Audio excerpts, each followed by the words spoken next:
How is everyone doing?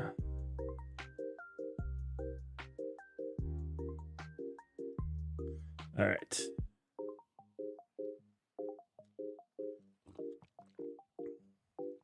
Let's do this. Let's see.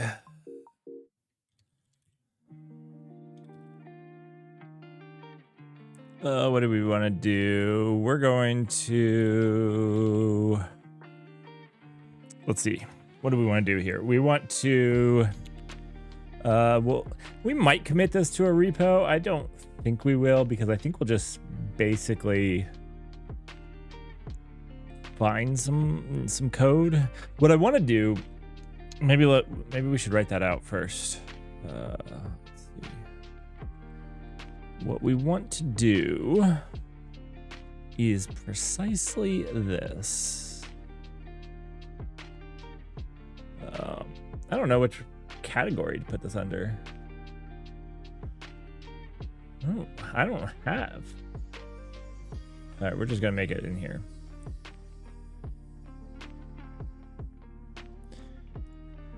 So we're basically wanting to test Wasm performance.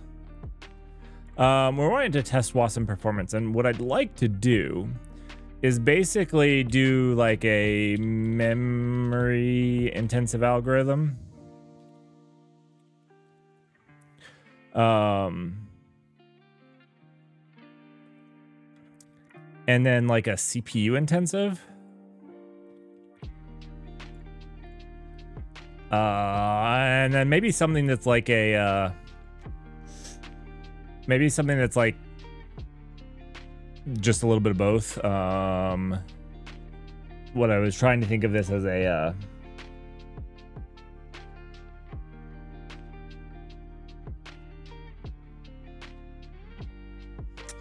baseline. I don't know why I had such baseline. So I think that's what we want to do here. And then obviously for each one of these, I actually want to split these into two. So I want to do this in Rust and in Go. Because what I'd like to see is there a big difference in how they're transpiled, and both of these languages have good support for it, and so maybe we can see if there's a slight difference in their translation. All right.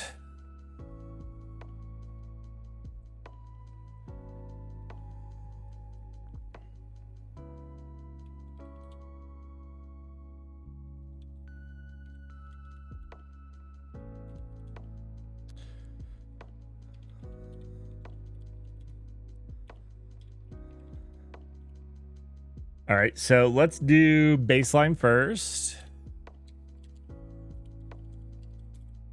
Dirk, how are you doing?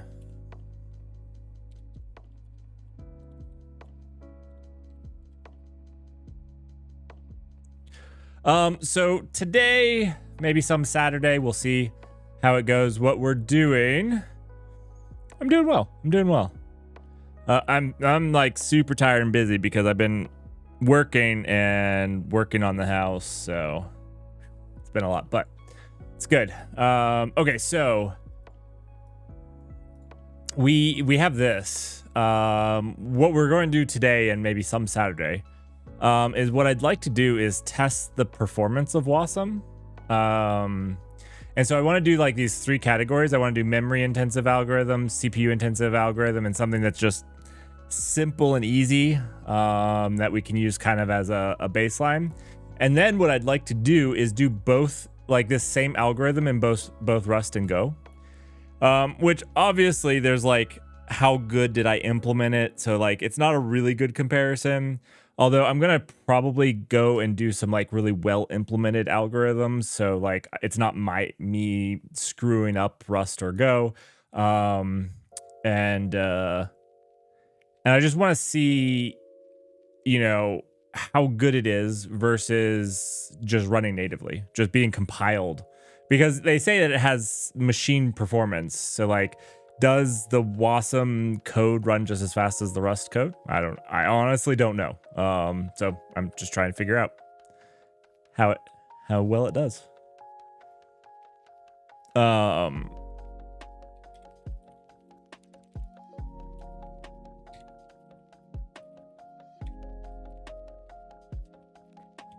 We can try a different language as well. What I was thinking of doing is there's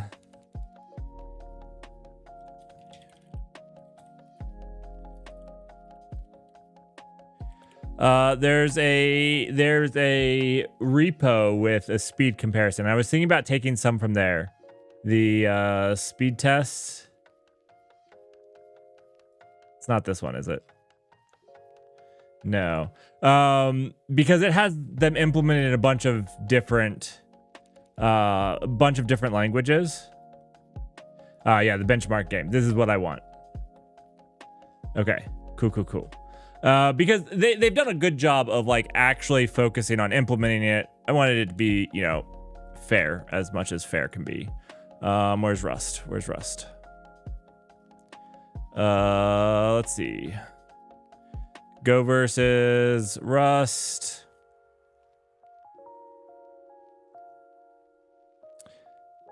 Versus Rust. All right. So anyways, yeah, I'm not sure. Like I said, we're just going to experiment a little bit because people have asked. People have made statements, and I really I don't have the experience to say one way or another. I'm not entirely sure. I think I want to use as few libraries as possible. But really, what it will, the big thing is not Rust versus Go, but the really big thing I think we should focus on is the exact same implementation from Rust versus Wasm Rust, I think. Yeah.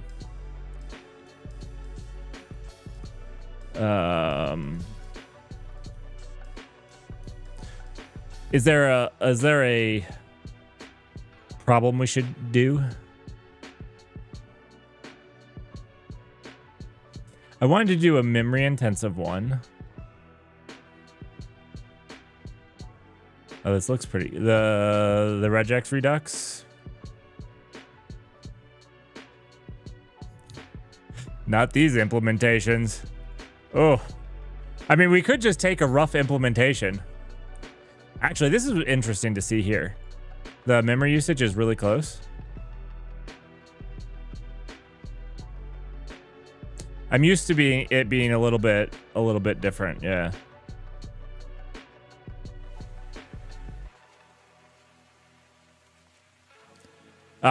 This is a good one. A memory intensive one. Let's do this one.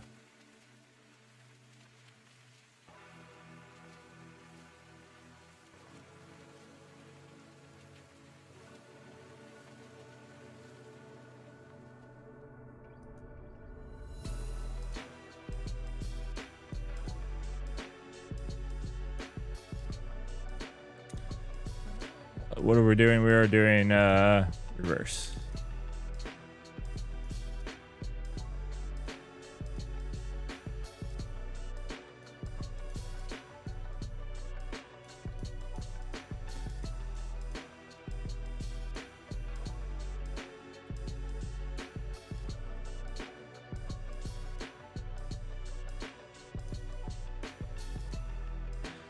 This isn't needed anymore, right? Yeah, we can get rid of that. Okay, Memchur and Rayon. So Rayon is threading, right? I don't know what Memchur is, but...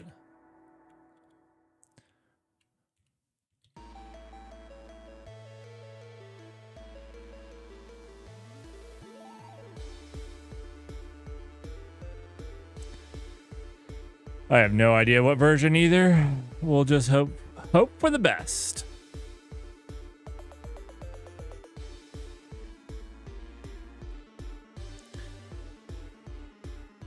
Does this compile now?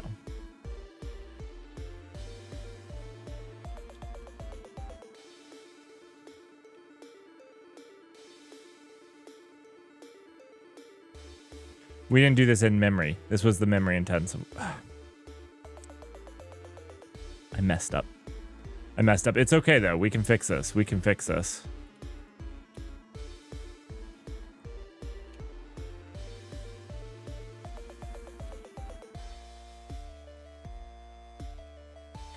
I could fix this if I was not, you know. Wait, did that not do what I wanted it to do? That didn't do what I wanted it to do.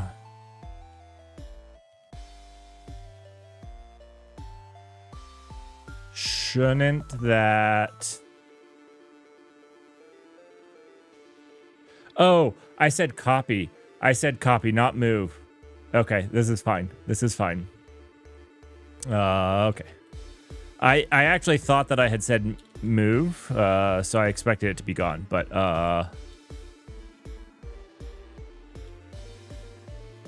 okay.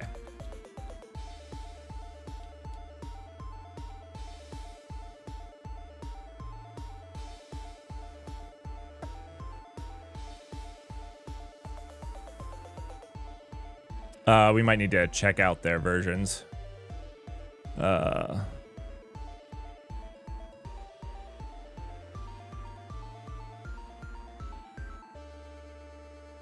I misspelled that.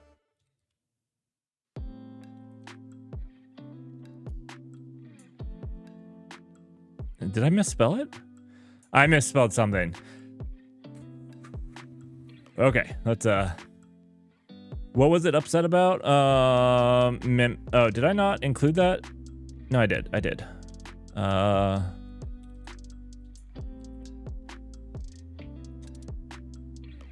Latest version is 2.7.4. So we're a little behind as expected.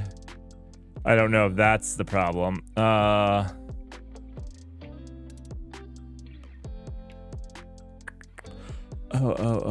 Let's see. What does this even do? On the top of searching for 1, 2, or 3 bytes in forward or reverse direction. Oh, interesting.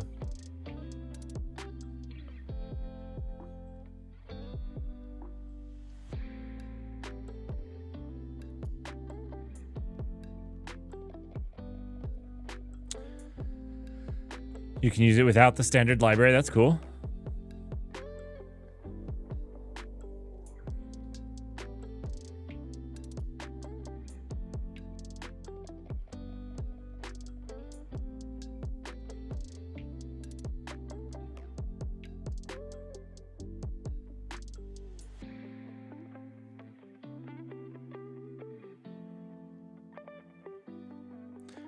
Wait, do they not have an example?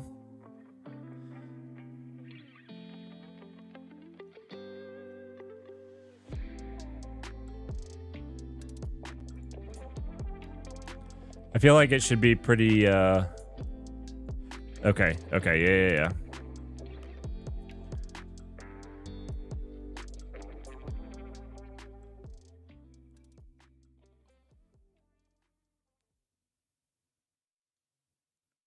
Okay, cool. All right, let's see. I screwed something up in the main. Oh, yeah. This should just, I don't need these at all. Right? That's the problem. This was old Rust. No, I deleted that. Did I not save?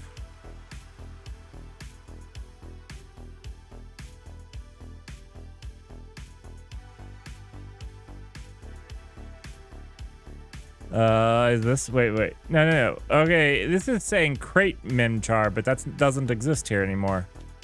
Right? Oh, wait. I'm in baseline, not in memory.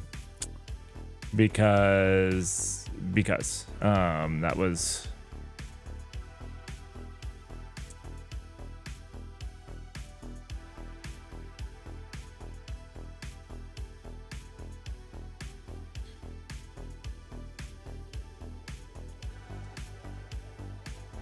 All right. Now we can delete these. And it should have more of a impact. Yeah. Okay. Okay.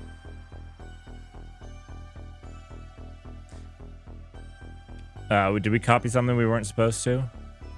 What line was that? 328.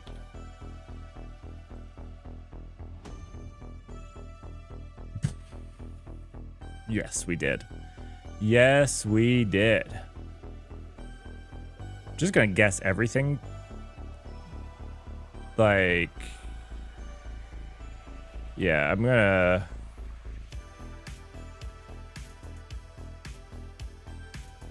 Just guess that. There we go.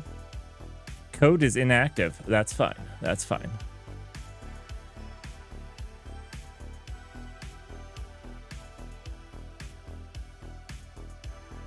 All right, so now rules of the game. We've got to compile for release. Make sure that's always done. I guess we've got to run these in a Wasm runtime, right? How do I do that well? Let's see. Build and run app for Wasm. Is this even going to be...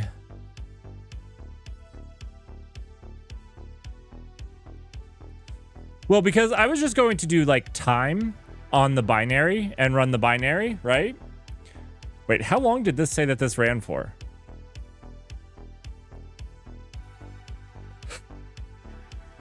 Yeah, I thought this was going to be fast.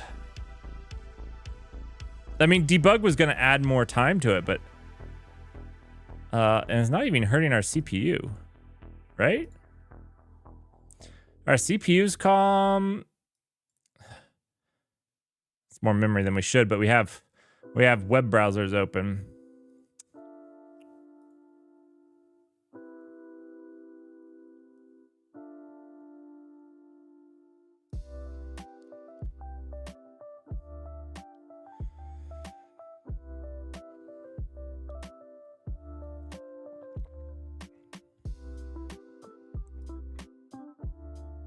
All right. What? I don't really want to run it with Docker.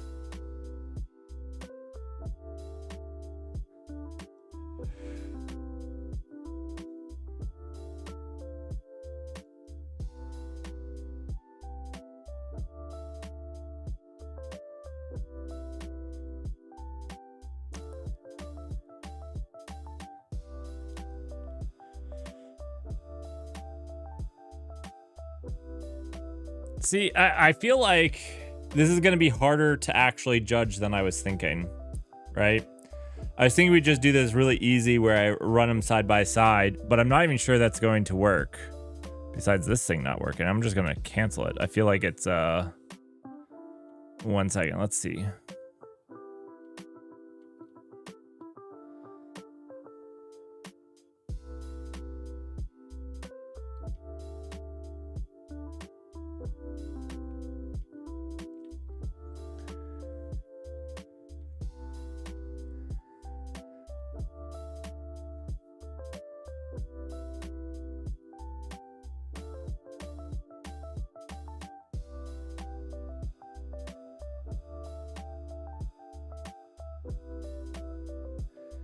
Is it just taking a long time because I don't have this? What is this? SSS E3.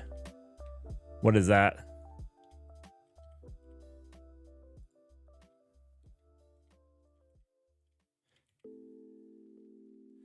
Did I do that wrong? SSS E3. SSS E3. Yeah.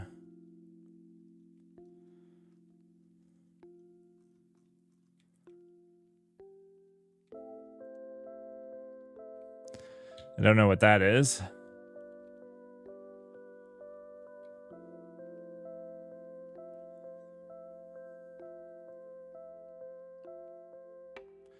Oh, it's this right here. Okay.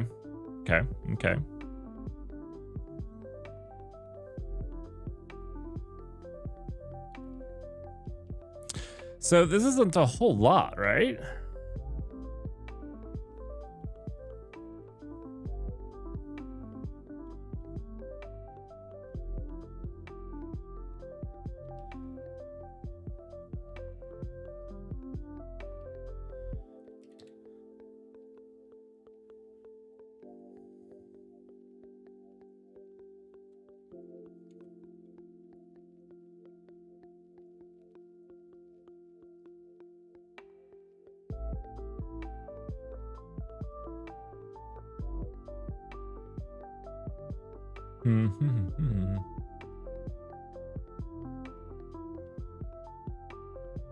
Maybe I just didn't give it enough time.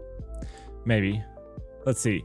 I'm using 8, but it wasn't actually like doing a whole lot, right? I didn't see anything really in the CPU wise.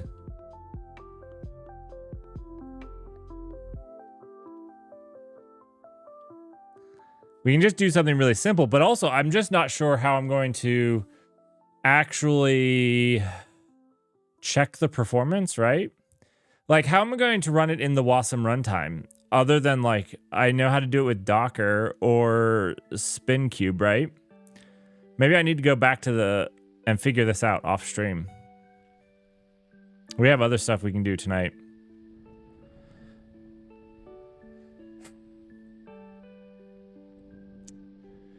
Because I just want to time execution time. Like, okay, you know, I want to do like cargo, build, release, like this. And then what I was going to do is just target, release, reverse. Actually, just maybe do this. Something like this. This was the idea to get me a time. And I was thinking about trying to judge memory or calculate memory, but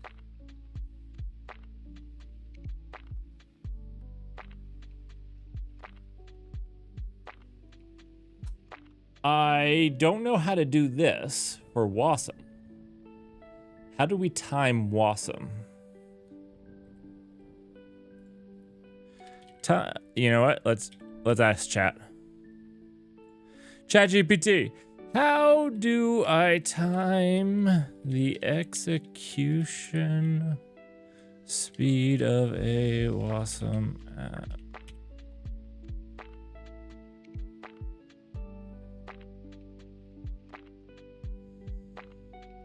Wrap my Wasm function in JavaScript.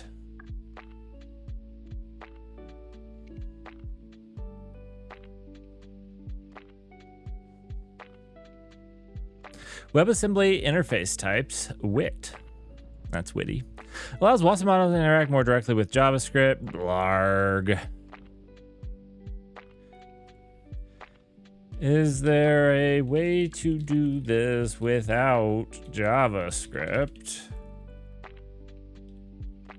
I'm not just doing it because I'm allergic to JavaScript. I also don't want JavaScript to be the thing that we're running. We're adding more than just the native stuff.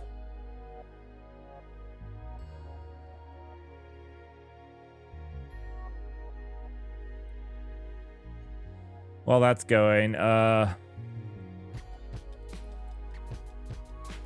there's Wasm Time and Wasmer. Those are the two big ones I know.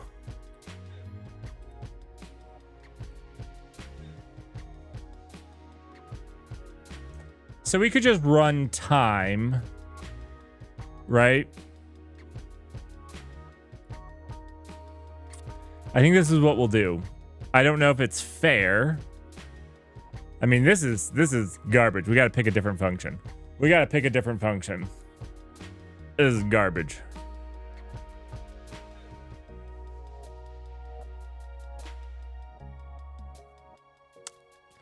I don't think this has been updated recently.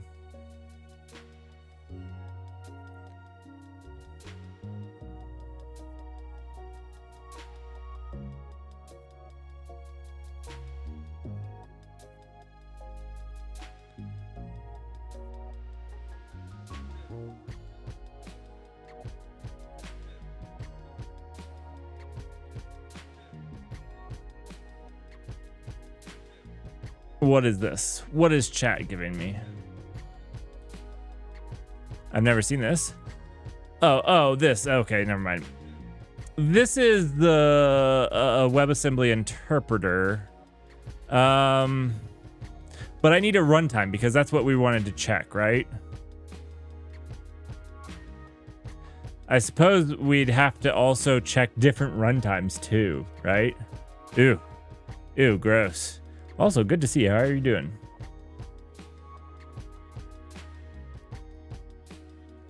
I think this is just a fail boat.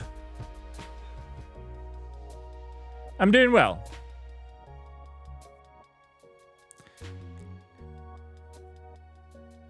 Count Orin. Okay, you know what we're going to do? We're going to not capability snob from YouTube. Good to see you. We're gonna delete all of this. That's what we're going to do, and we're gonna do something just simpler. What algorithm should we implement to test with?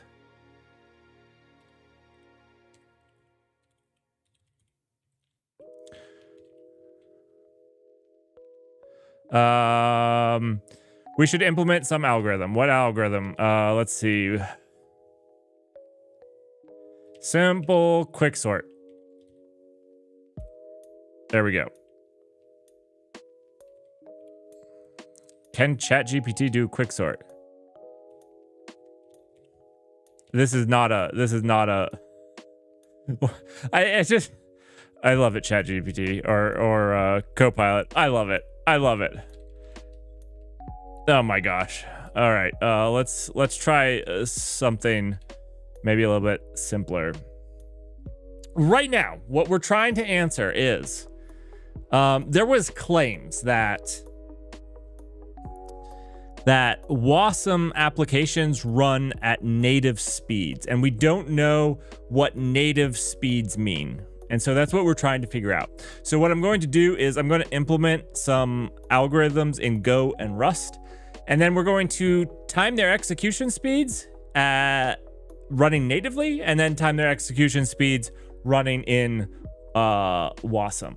So I think it's really interesting to look at like a garbage collected versus not a garbage collected and see if that actually has any implications on the WASM compiled transpiled stuff. So I'm interested in seeing that. So anyways, I don't know exactly how I'm going to measure memory. So memory would be one thing. There's some tools I used in C++, some compiler tools and stuff like that we might have to break out to do like the execution memory.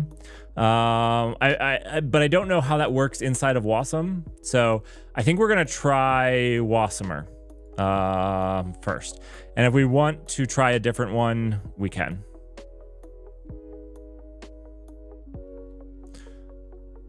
What's the for? Right. I was gonna say I have ways of doing it. I'm just not quite sure. You know, like if we look here, like WASMer, I can just do it like I could just run time WASMer run. You know, like I'm doing here for the native. I can just do it with time, but I don't know.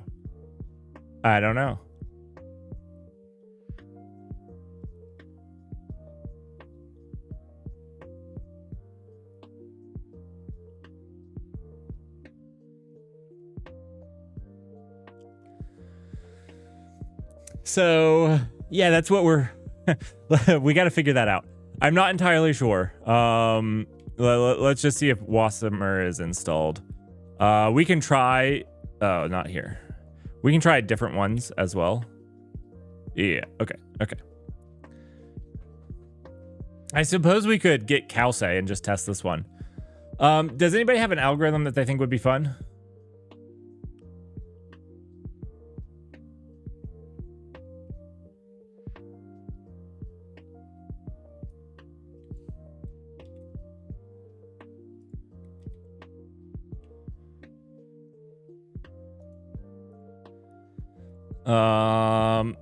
I tried to hijack one off of the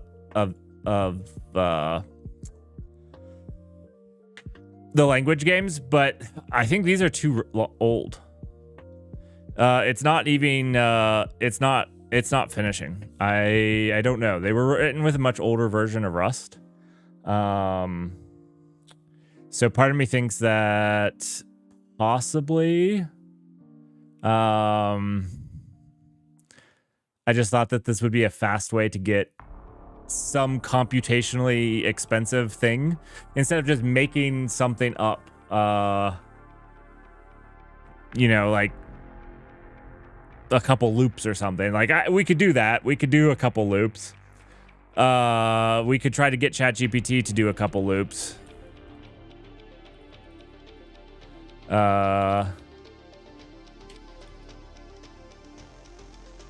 We want a main function that wastes time and memory for profit.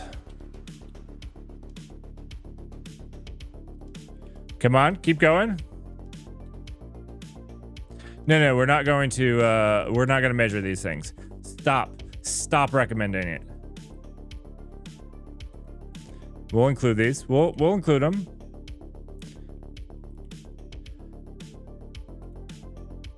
Bash. What are we doing?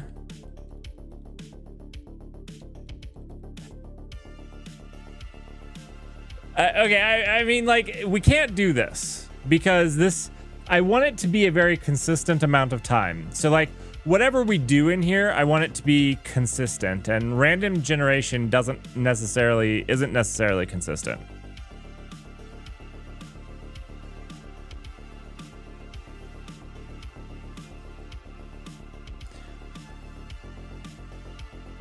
Mandelbrot? So,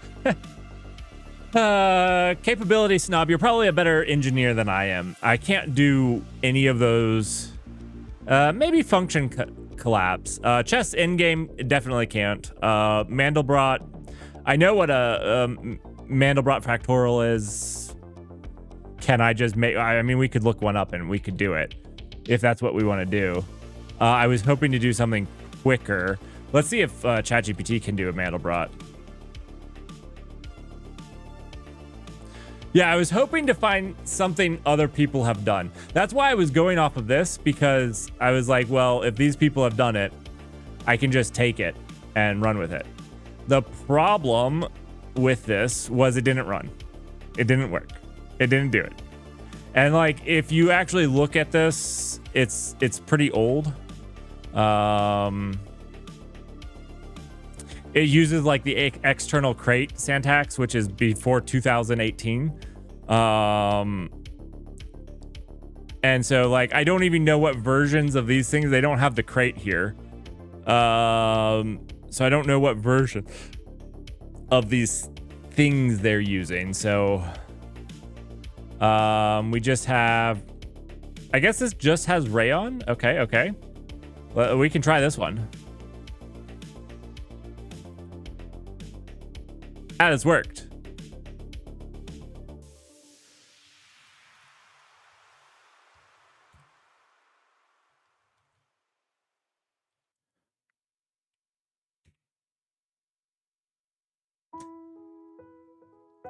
I mean, that's really fast. We need it to be slower. Should we just add some stuff here?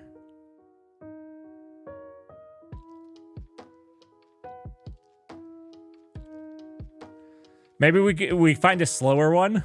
This is a little fast on mine. Like, it's going to be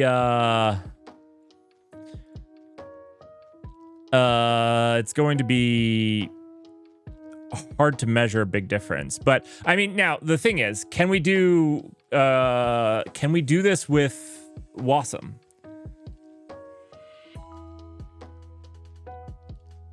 Yeah, Mandelbrot isn't as complicated as it seems. Might not be the best. I agree.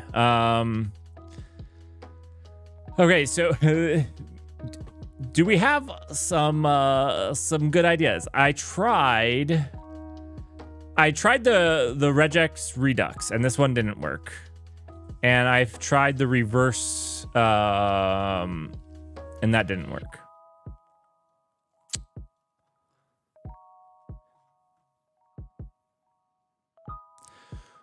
Well, I would like to test. I mean, I would like to test as much as we can. Like, while we're doing it, we might as well try to be as performant. So, like, we have CPU is easy. You know what? I'm actually going to say CPU and time because I don't know how it compiles to the threading. These don't have to be the same. Like one could utilize threads better. I don't know. There's memory. These are like the easy ones. I would love to understand the memory usage as well. Like, I especially think this will be interesting with Rust versus Go, because if we're talking about a garbage collected language versus a non-garbage collected, in theory, they're all getting transpiled to another language, right? So I don't know. I don't know if that will make a difference. Disk IO would be a good one. Okay. I wasn't even thinking about that one. That's a good one. That's like, yeah.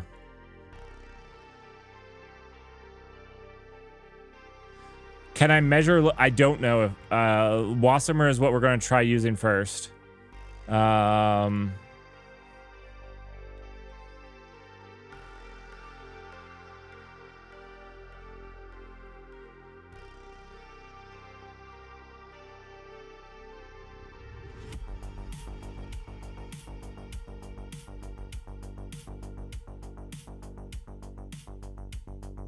Are there like flags for checking this stuff? So this will actually be really good because there has to be tools for Wasm, right? There's got to be there has got to be ways to do this.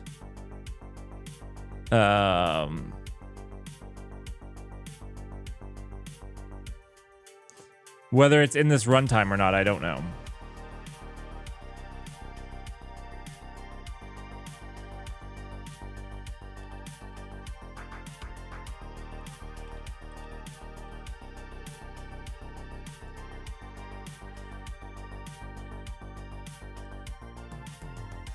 Okay, if we have Twitch ads, I'm gonna run and get some water.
Yeah.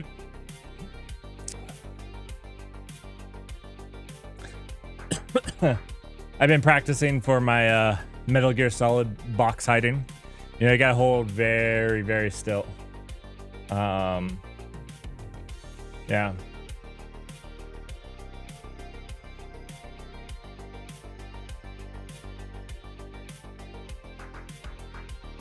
I'm getting good. You know, those every time I play one of those games, I got to go hide in a box for a little while. Practice my espionage skills. You know. You know what? I was a little sad. This was like 2 years ago. I hid in a box in our living room to scare our children, and I was in this stupid thing for like an hour before our kids came in the living room. So Joke was more on me, but I did scare my children well, which I was quite happy with. But the entire time I was in it, I was like, that's the only thing I could think of is like I'm straight up like Solid Snake right now.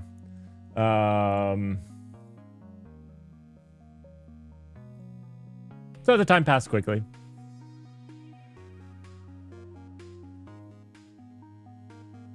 All right.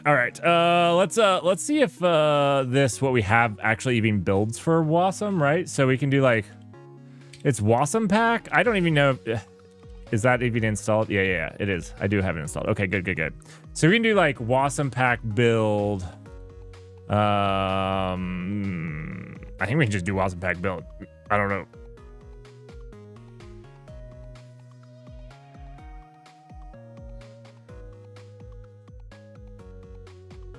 Is that true?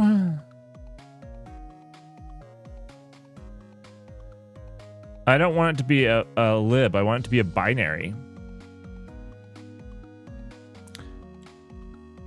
ChatGPT, I need your help.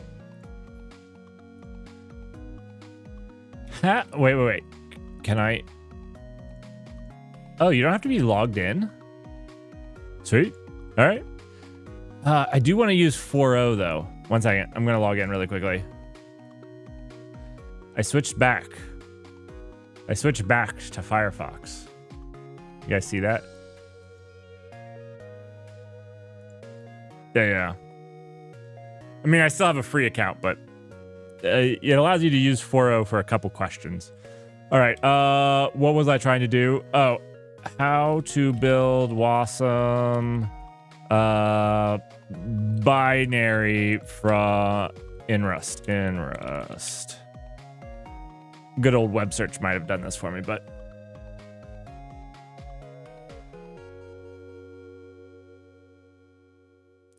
you personally use Firefox Developer? Is that like a new AI tool that they have? Does my Firefox have Firefox Developer? I don't know if it does. Oh, just another edition. This is the one that comes with Arch, so this is the best edition. Okay. Maybe I just need to do target web. I don't know. Yeah, it does not like this. Let me read the rest of this stuff that it put in. I don't want to do bindgens. I'm not building a library.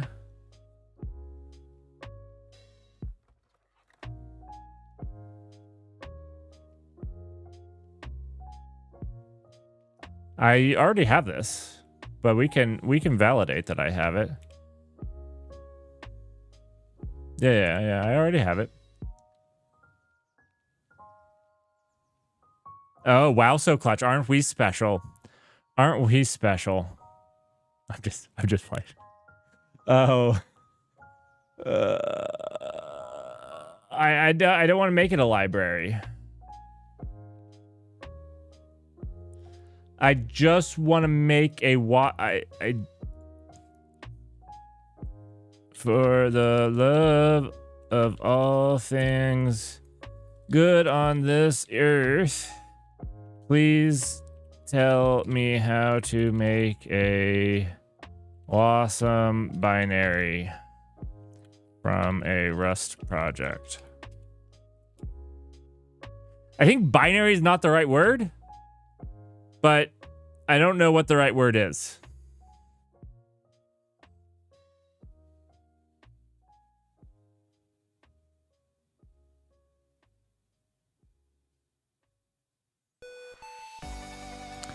But this is it's putting it as a lib again.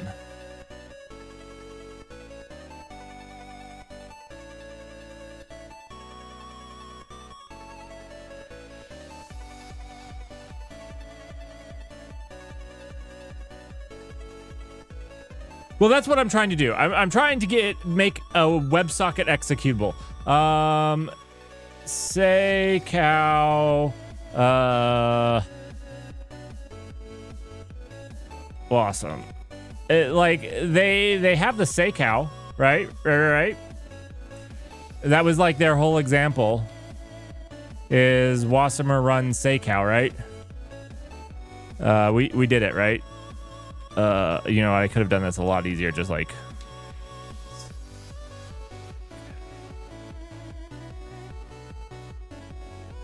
Oh, did I do it in this terminal? Yeah. Wasmer run, Cowsay. Sorry, not say cow. Cowsay. I'm sorry. All right, how do they do it here? How do you do it? I just want to know how to build it.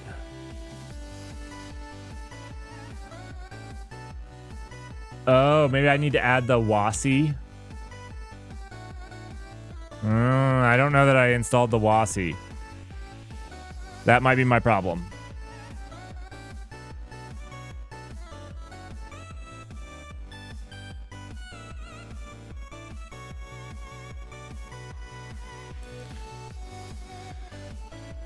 This is probably my ignorance here. Also, unique. Welcome to the family. Not family. We're like not family. We're like I'm not sure how to explain us. We have a very unique relationship. That made it sound so much weirder than I meant for it to.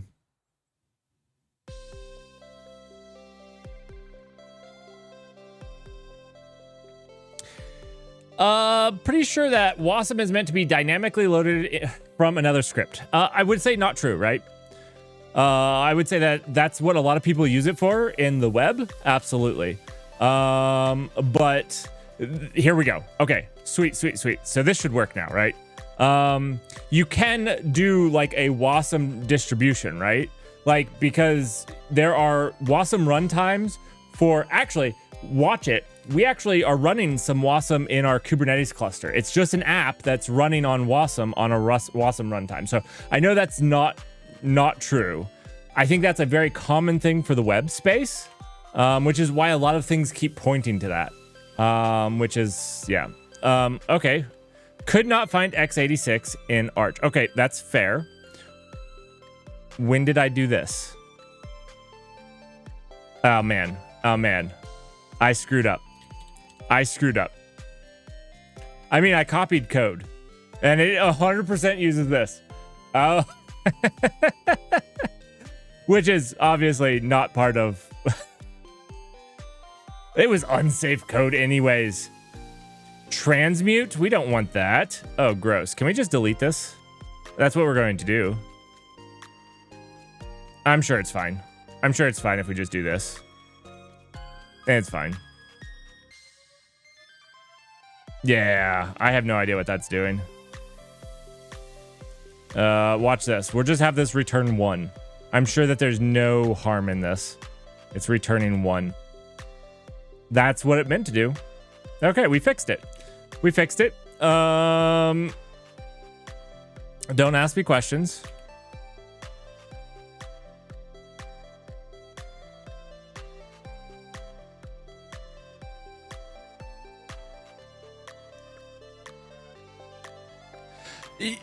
Oh, unique. Absolutely. And like, I don't sit here to call you out. I am also learning about Wasm. So, I am coming at it from, I don't know a whole lot. I do know that part. You can compile things that are meant to just run in the runtime, just kind of like the JVM, the Java Virtual Machine. You can write a Java application that's also a library that's just called from other JVM stuff. So you can write a Java library and then call it from Kotlin and call it from other things in that JVM experience.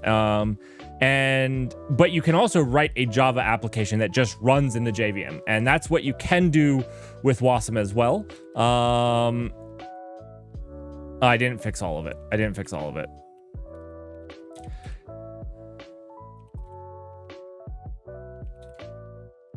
There are errors.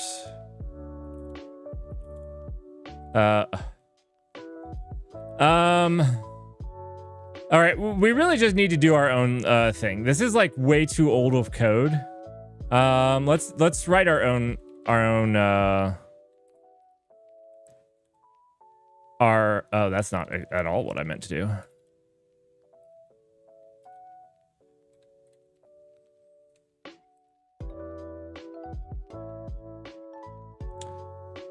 Okay, so write a time and memory consuming function that writes and reads from a file. And then call it in the main function. All right, do it, just do it. All right. Cool. I don't know why you need time. I don't want you to measure time. I specifically don't want you to measure time. What does this do? All right, let's stop that. We don't need to know the time. Okay. Yeah, I didn't ask you to measure the time. I just a time and memory consuming.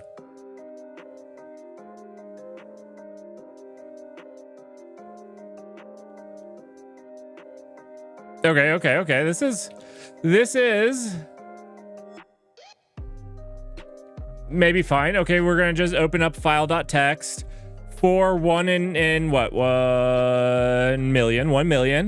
We're gonna write hello world. Should we put a new line in there? Because write all does not put a new line, right? Do we want a new? We probably want a new line.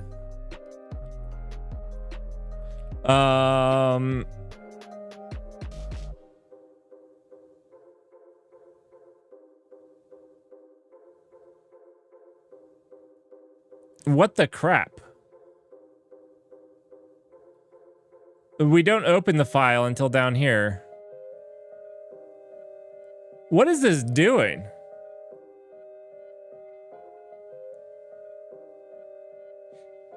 Can we write without opening it? Like, create does not open it, right? Does it? I don't know.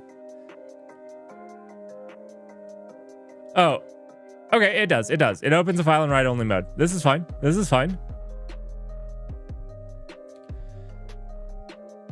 Oh, it's in write-only. That's why it opened. This works. Okay.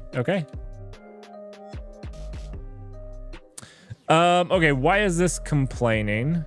We don't have a return. Expected an item? What?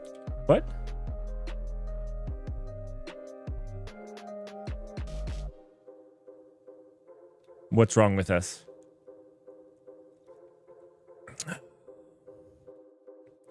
You expected an item.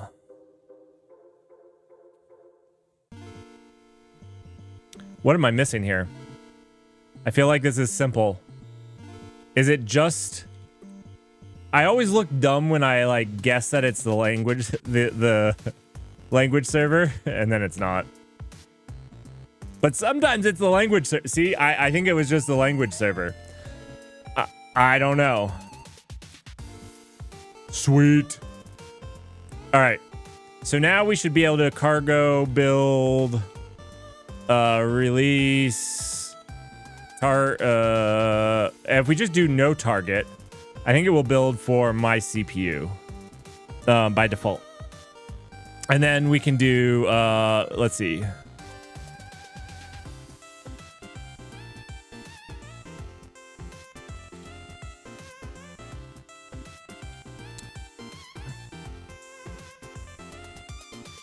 Target,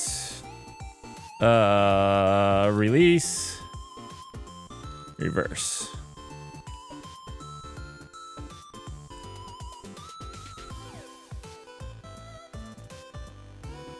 Made our text file. We should have 1 million.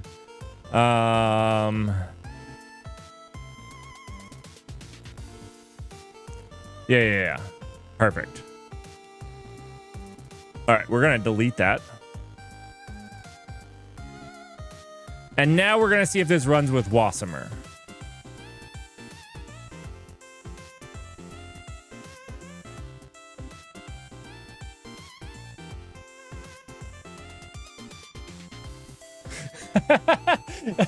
Unique. That sounds kind of like our community, a little unique sometimes. Maybe me. All right, so now we should try to be able to do this with Wasmer, right? We should do like Wasmer run. Help, please. Do I? Can I just give it the file path? I think I can. Run options input. What's input? The file. Okay, good. So I can do file. Okay. Hopefully relative path works. Target. This is Wasm. Release. Reverse.wasm. Okay. Oh, and we should run time. Right.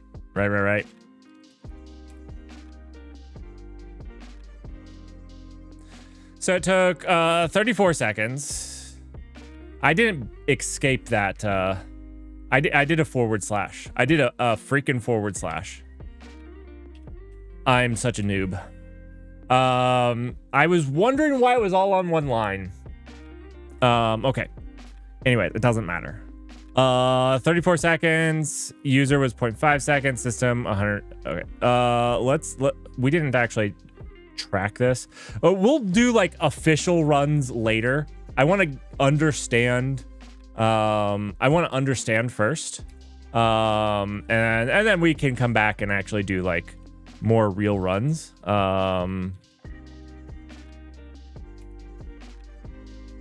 Oh, wait.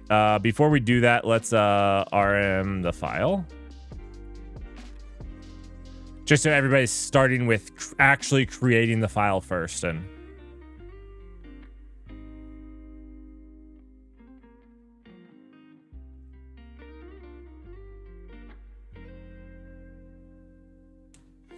so this would...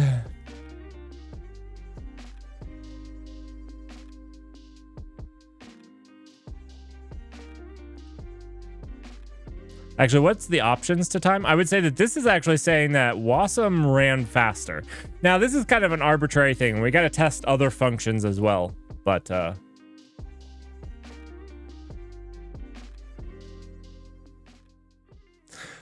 V. Thank you. I don't use time very often, honestly.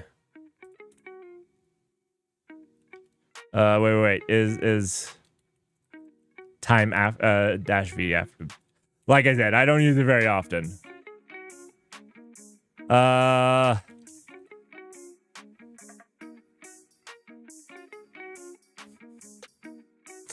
Thank you.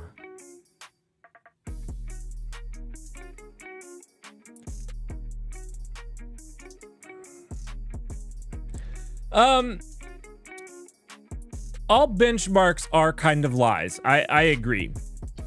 Our goal here is just to understand, can we have the exact same program run in native Rust versus Wasm and see if there's a big difference. We want to do it with memory intensive, CPU intensive, and just some intensive application. And we want to do it in Go and Rust, and we just want to explore and see. So yes, they're all lies to a certain extent, and this is a stupid test in theory. But we're just trying to understand it a little bit better, because a lot of people will say that, you know, Wasm has native run speeds. I don't know if that's true. Okay.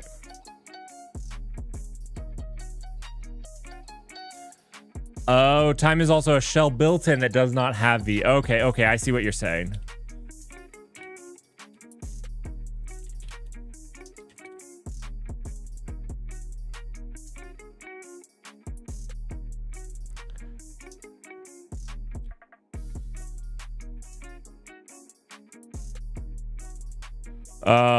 I can just find where time is. Which time? Which time? No, I forget the command.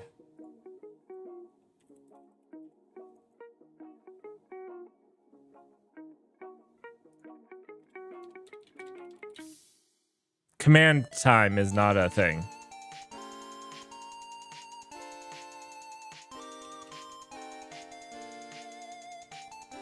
This will be a little bit of time because I haven't installed. Get it? Will be just a little bit of time. Yeah. It was like last Saturday that I did an update. Oh, that hurts. That hurts.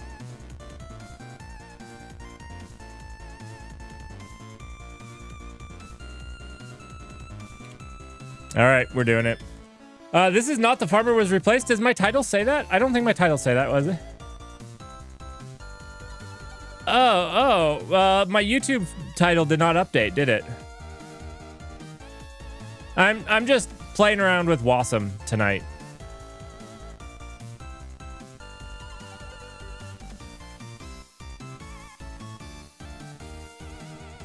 I don't know if my connection with YouTube has broken, but it should say Testing Wasm as the title.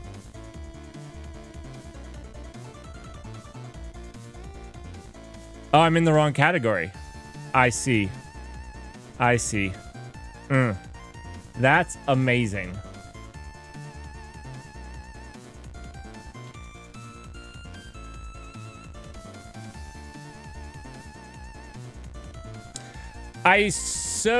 Yeah, thank you so much, Future Heart. I so rarely change. So like last time I streamed, I want to say the end of Saturday, I just played for like an hour, which it was kind of a fun game. I think when I finally move up with where my wife and kids are, I'm gonna have my son and daughter play it, see how they like it.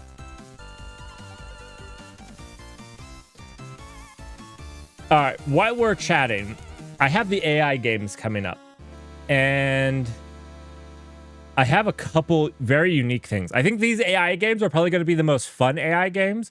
I know some of our AI games have been slogs, and this one's going to be the most fun, I think, because we actually have like some fun challenges that you guys are going to get to be involved in. So one of them is we're going to do the Turing test. I don't think the Turing test is very good, mind you. I think the Turing test is beatable by statistics, but I want to actually do the Turing test. But what I will do is I will generate responses from different AIs, and I will also have myself and my wife and one other person generate responses as well. And then Twitch's job is going to be to try to pick which one is the machine. I think that will be fun, right? It'll just be fun. Not really scientific. A little scientific, but more fun than anything. So we're going to do the Turing test. It's the triple T. Twitch Turing test. Wow, so clutch. So I've been doing, for the last year and a half, every 6 months, I do the AI games where we test out how good AIs are actually at doing things. And a lot of the times we focus on software engineering and stuff like that. And the Twitch Turing test will be like software questions mostly, but you know, that will be the idea.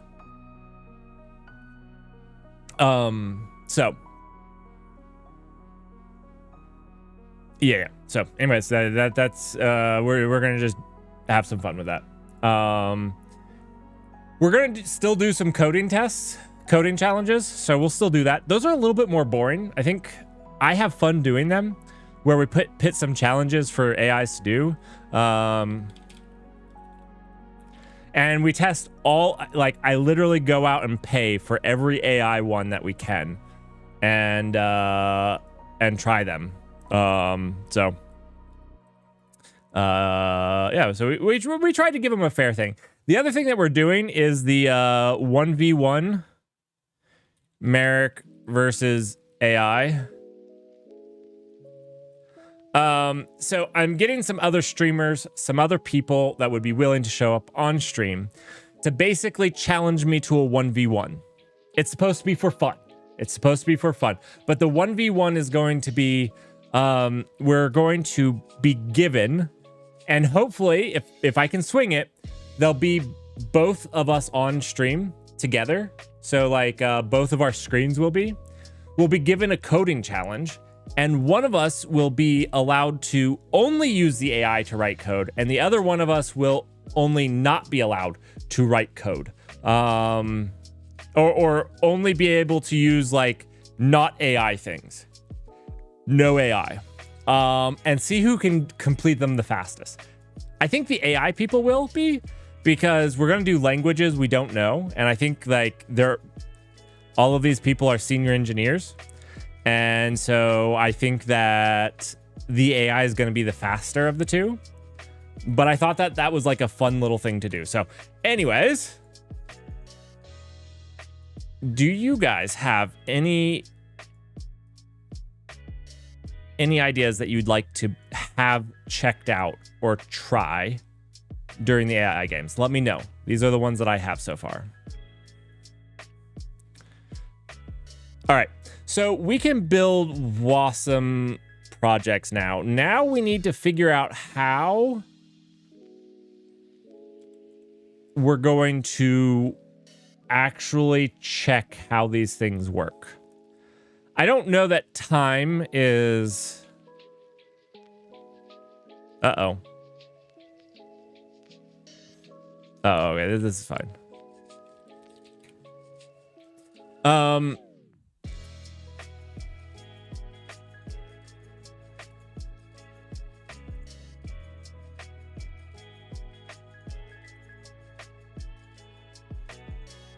Can we use just like regular tools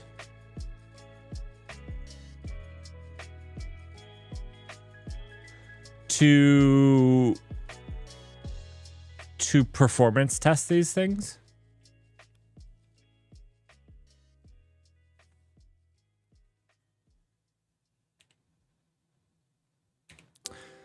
Man, I have had, I don't know what's going on. I've had more conflicts in the past like 2 months every time I go to update on Arch. Now I'm obviously not a very good Arch person, but I don't have any like external repos, and my guess is that these just haven't been updated. But it's gotten really annoying because it seems like every single time that I go to update now, I also remove something, which a lot of these times it's like I'm not using this. I can tell you that, and that's fine. So removing it's fine. Never mind. Never mind. I can't.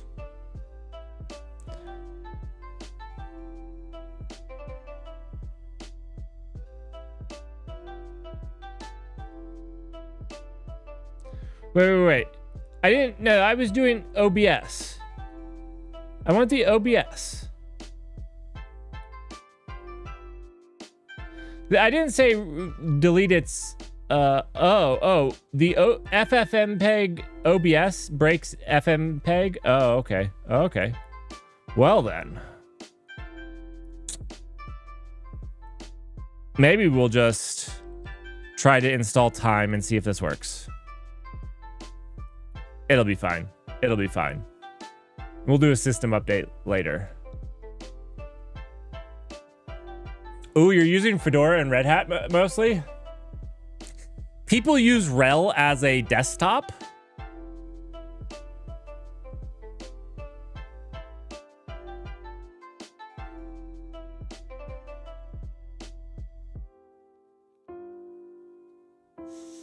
Oh, not as a desktop. Good. Okay, that makes sense. I was like, wow. What's being tested? Well, right now, my ability to use computers is being tested. .romp. Not gonna lie, my ability is the thing being tested right now. But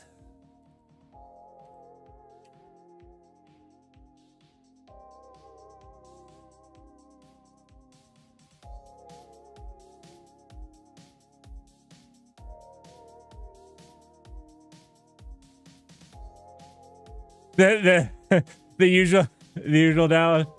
Yeah. Yep. So what we would like to do, there we go. What we would like to do is, there have been a lot of, we're learning about Wasm, and one of the things we're trying to do right now is play around with Wasm and see if we can see the difference in its running versus native app, the exact same application built for the platform. So that's what we're doing. We're building it for x86 and we're building it for Wasm, and we're seeing if there's any difference in the speed that they run with the memory consumed. And one of the things that we're learning at that is like the question right now, which I didn't have before this stream, and I'll probably have to do some research in between now and Saturday's stream, is how do I profile the memory of Wasm or the runtime? I can just use time. Is that good? I don't know about that.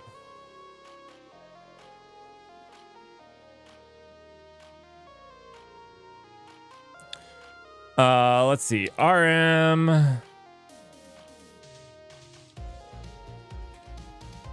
Now let's do this, but instead of release, let's target WASI.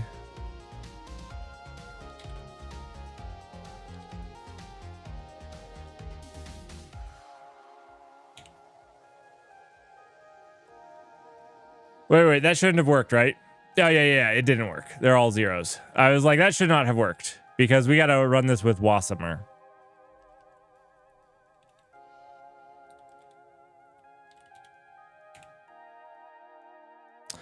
Okay.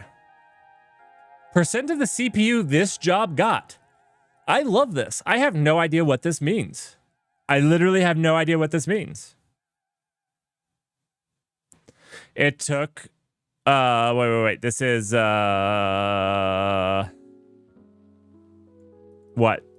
3 milliseconds? This is seconds here, so 0.3 of a second.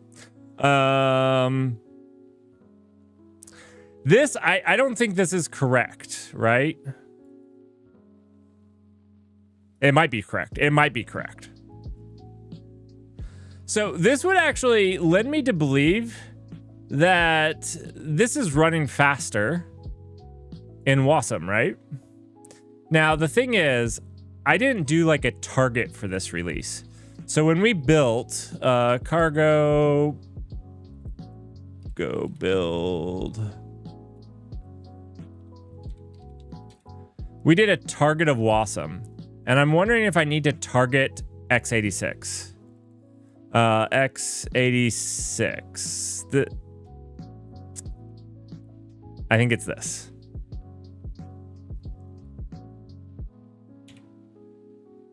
I don't know if directly targeting the architecture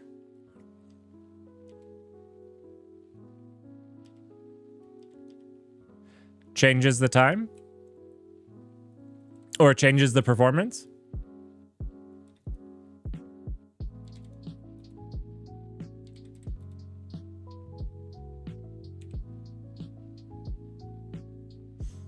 Doesn't seem to a whole lot. It was, yeah, it doesn't seem to.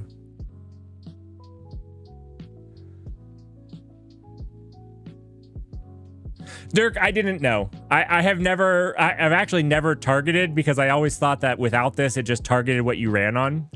But I was just doing it to be careful.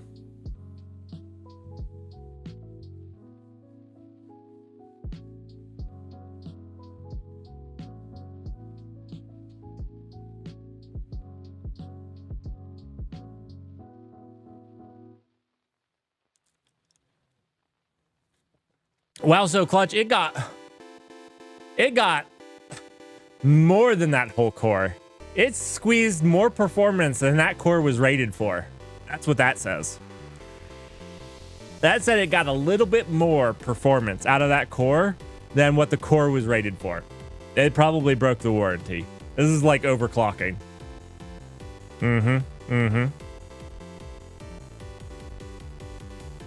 All right, what's the difference between system time and user time? What is the difference?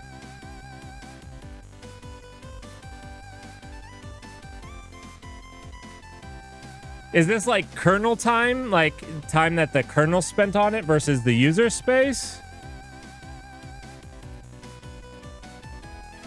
Okay, yeah. User space versus... yeah. Oh, if this is correct, like, I just guessed that off of the top names.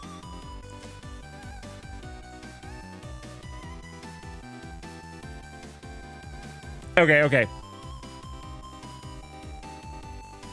.rom, that's what I was guessing, but I just wanted to verify. So let's see. In the x86, we have 0.3 user time and 0.83 in system time, and Wasm is... Oh, that was the broken run. 0.25 and 0.5. So yeah, it's just... This is interesting. These are switched, right? The user time is actually faster. The user time is slower here. Whereas, like, so if we just looked at user time, the user time is faster on the native code by quite a bit. But the system time is quite a bit faster in the Wasm. I don't know what that means. Like almost an order of magnitude faster. We need a longer thing to see if this is not just because it's really short run. What are we doing for a thing here? This is really dumb.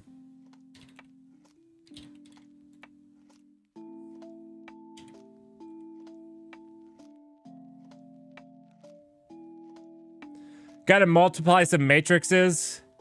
Let's do it.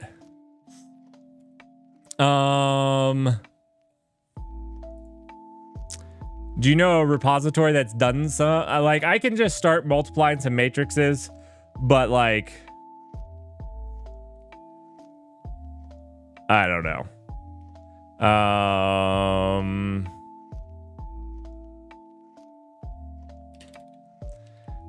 I'm trying to think of the last time I did matrix.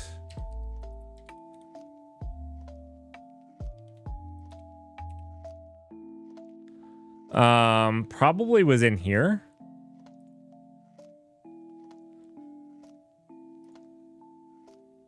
Calculating the convex hull, because when you're calculating a convex hull, you do like the shoelace. I don't know if you guys, I know what the shoelace, what is it called? It's not called the shoelace theorem. That's what I want to call it. Gosh dang it, what is it called?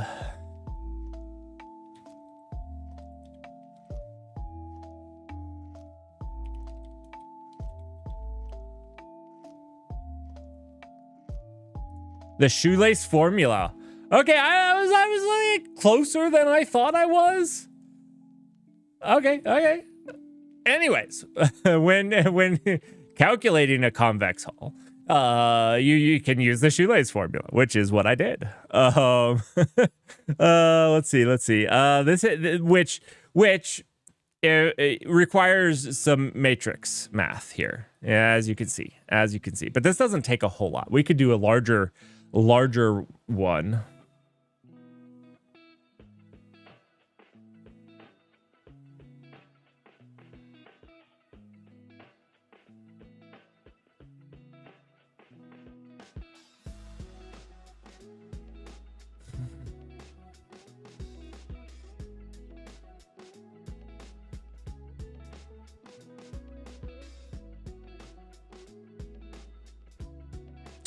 This was fun. I don't have the book. I had the book is packed, but I have a book of geometry, and I was just going through basically trying to implement them in code, which was kind of fun. Let's see. We need some long running Rust code. I don't want to think about it. I just want some code. I basically want Bitcoin. Okay, that's actually what I want to do. I just want to challenge my computer to do something difficult for no reason other than it's difficult.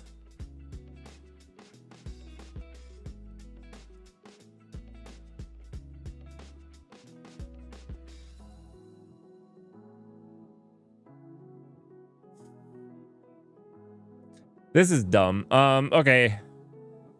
I guess I'm just gonna write it.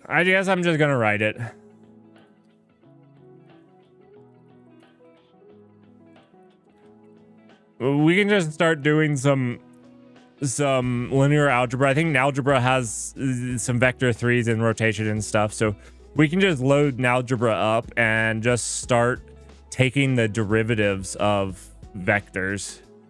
Derivatives can get out of hand really quickly, right? This does derivatives. Yeah, I think.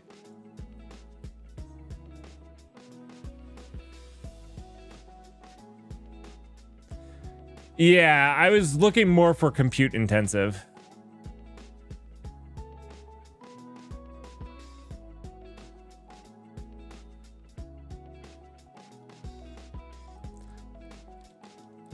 I don't know if it's an E or a derivative. Derivative?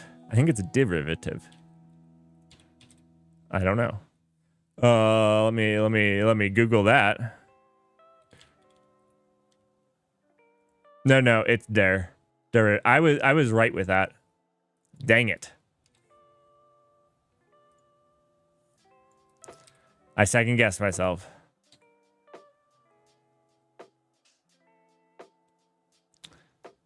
Fibonacci tree? That would be good, wouldn't it?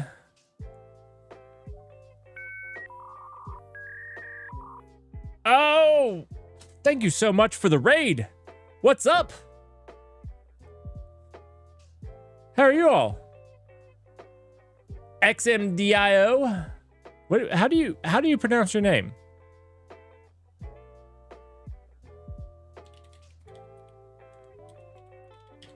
What are you guys working on?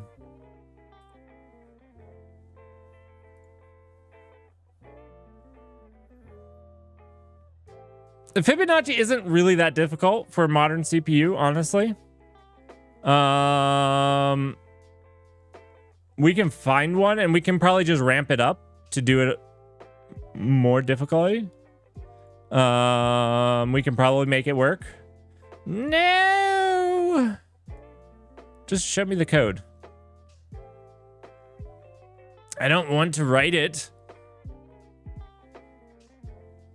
Could I write it? No, probably not. I'd have to do some I get what factorials are, but I'd have to do some research. I'm not going to just copy and paste this. Here we go. Rust examples, Fibonacci. This looks beautiful. Does it have any okay, it doesn't. Okay, let's do this. Let's do this.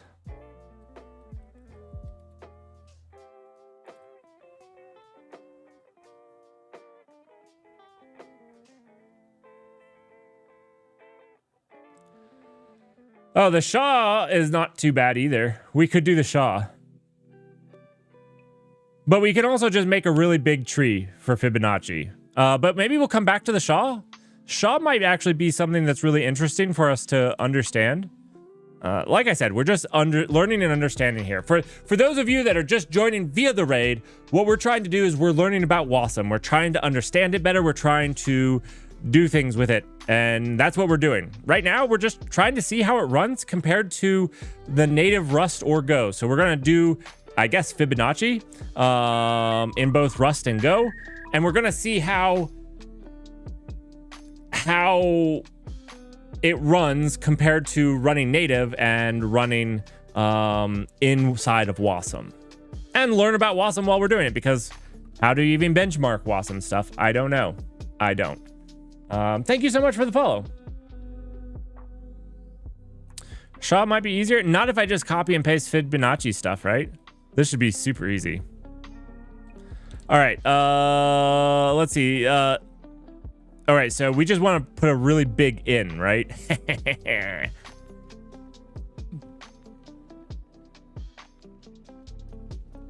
This is using recursion. No, it's not. It's not.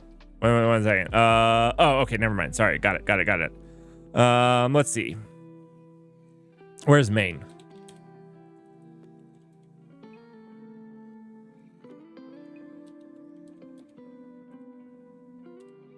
Is there no main function here? Did I just jump into the... It's just Fibonacci. I just got to write a main. That's fine.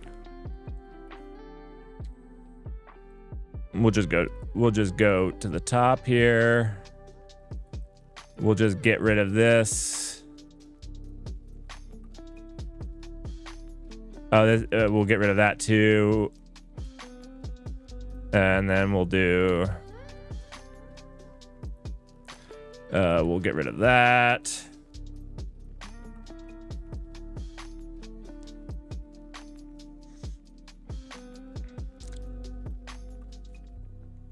And then can we just do like Fibonacci? Yeah, let's just do this.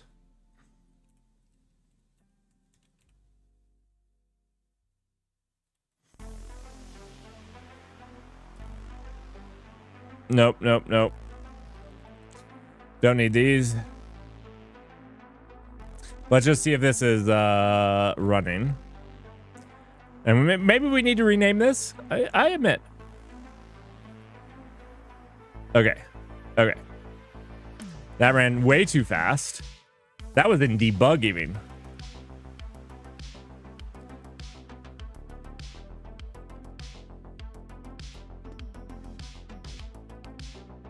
They did not like that. Attempted to add with overflow. Perfect. Perfect. So we've got to do it somewhere between 10 and 1 million.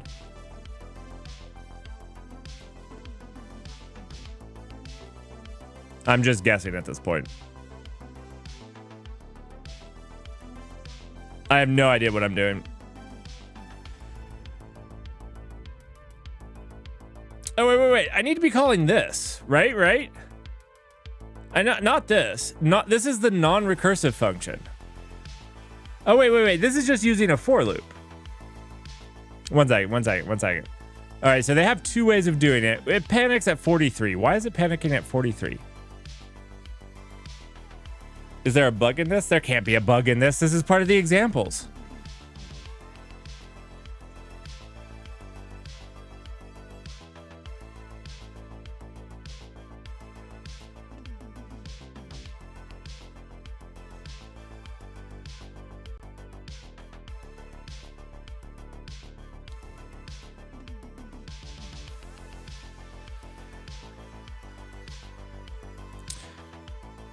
So e to the pi, that's what we're trying to understand. We're trying to understand, and if you've actually checked out my my YouTubes, so on my tertiary YouTube channel, on the Null Bytes here. I've been exploring why people would want to run Wasm on servers and Wasm with Kubernetes. And this is kind of continuing to follow up on that. Like, what are the performance characteristics? You know, one of my concerns is how secure is its memory and access like that. So, you know, I'm probably one of the more skeptical people. You can probably ask anybody that's followed me for any amount of time. I'm fairly skeptical of Wasm. I actually call it yet another JVM, but I try not to be skeptical without actually giving stuff a fair shot, actually using it, actually implementing. You know, I'm skeptical of I can't even say the word. I'm a little skeptical of HTMX, but that's the Twitch alerts when you follow, because you're gonna follow. I know it. Oh, you did follow, actually. That Twitch alert you saw for yours is written with HTMX. You know, we actually go through and try to use it, try to understand it, what problems it solves and whatnot. So, all right.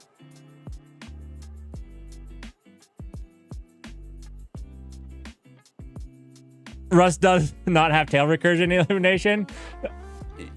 If somebody in your chat ever comes up to you with tail recursion, you know that they are your functional friend, and you want to keep that friend, because the people that use functional languages and talk about tail recursion, they are the people that are going to be very mathematically sound in the science of computer programming. So just keep that in mind. But it's a little bit rich for my taste. All right, why are we?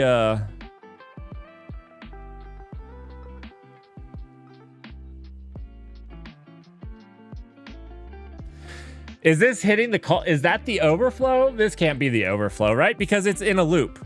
This won't be in a call stack. It's not even recursive. It's just a while loop. This attempt to add with overflow, it's just overflowing the integer, right? It's I32. Why aren't we using an I64? That's the problem. That's the problem. Yeah, we fixed it.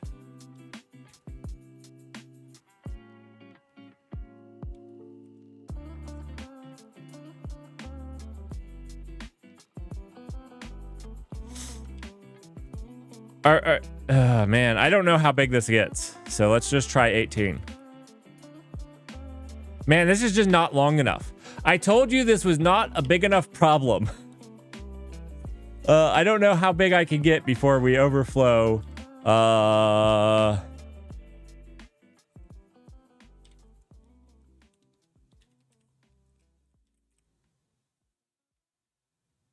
But yeah, this is taking no time in debug mode. Who said Fibonacci? Let's do Shaw. Let's do Shaw. Let's do Shaw.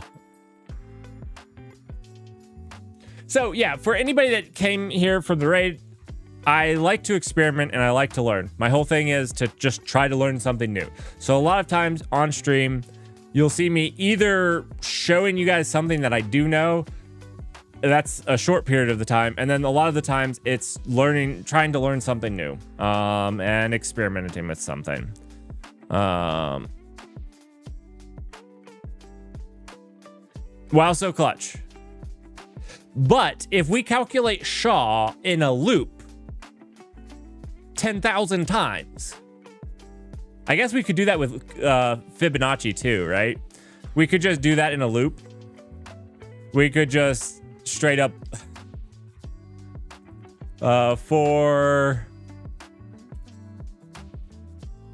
we could do something like this.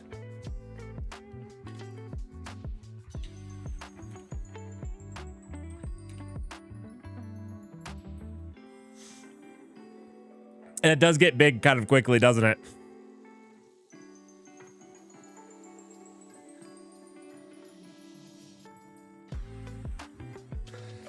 Comment about tail recursion is interesting.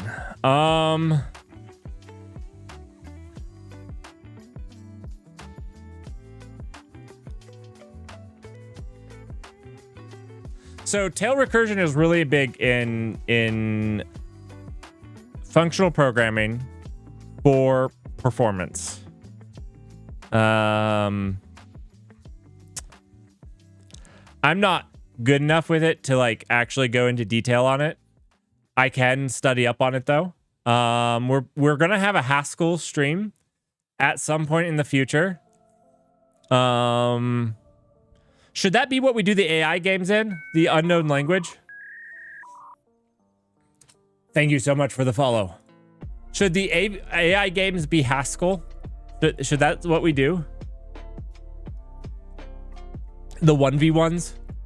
Should those be in Haskell?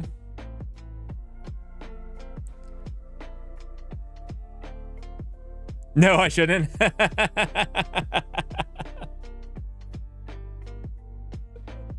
So the idea is to do it in a language I don't know. Which Haskell is probably qualifies enough for. All right, we could change this to just 50.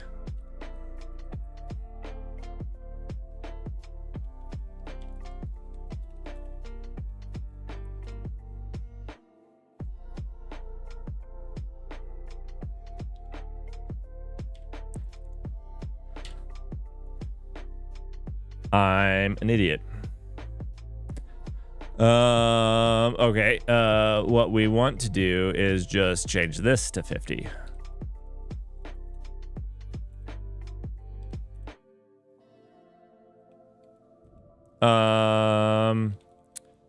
This should. Oh.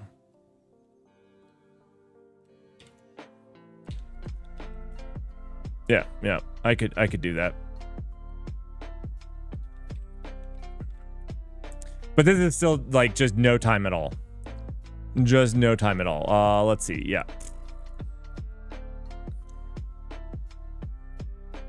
Julia. I should do it in... Okay, we can do it in Julia. That's fine.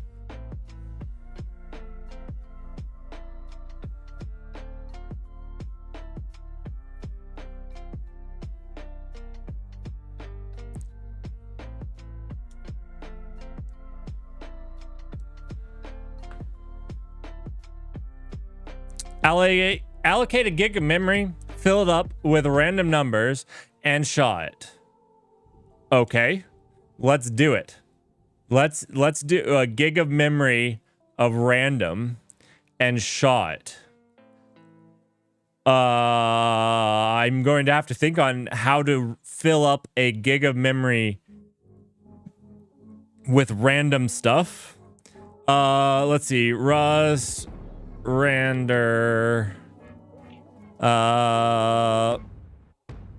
There's a rand crate that we can use to fill up memory.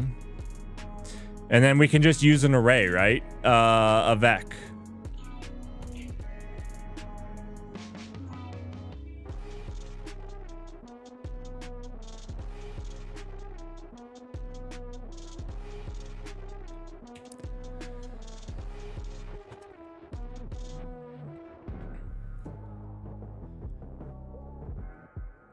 Muhammad. I'm going to answer that as soon as the ads are done because I don't know if you get ads.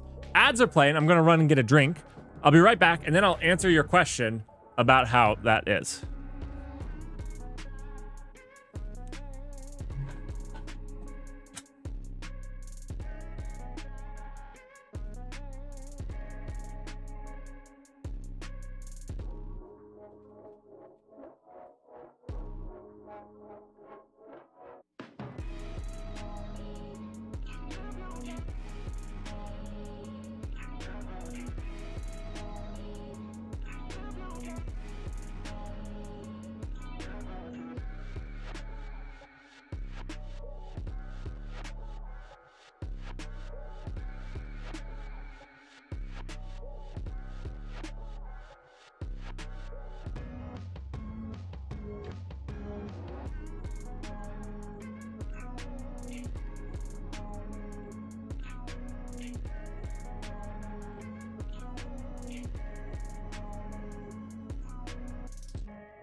All right. So let's see. Our ad break's not quite done. I'll wait for it.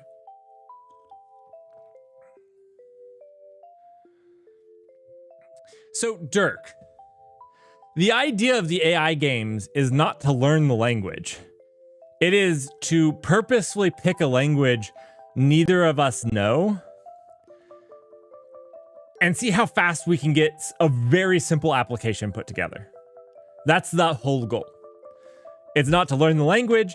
It's not to validate the language or even judge the language at all. We're trying to judge the AI, right? Haskell's still in the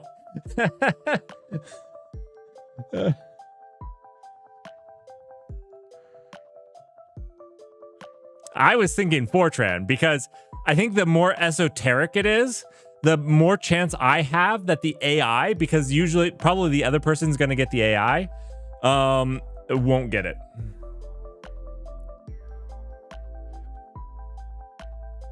Julia, I'll do it in Julia. That's fine. But Dirk, it's not to display the language's strengths, right? It's to have fun comparing AIs. But Julia's great. I mean, we can do Julia, or there's that new Python that's not Python, right? What is that called? It's like make Python great again language.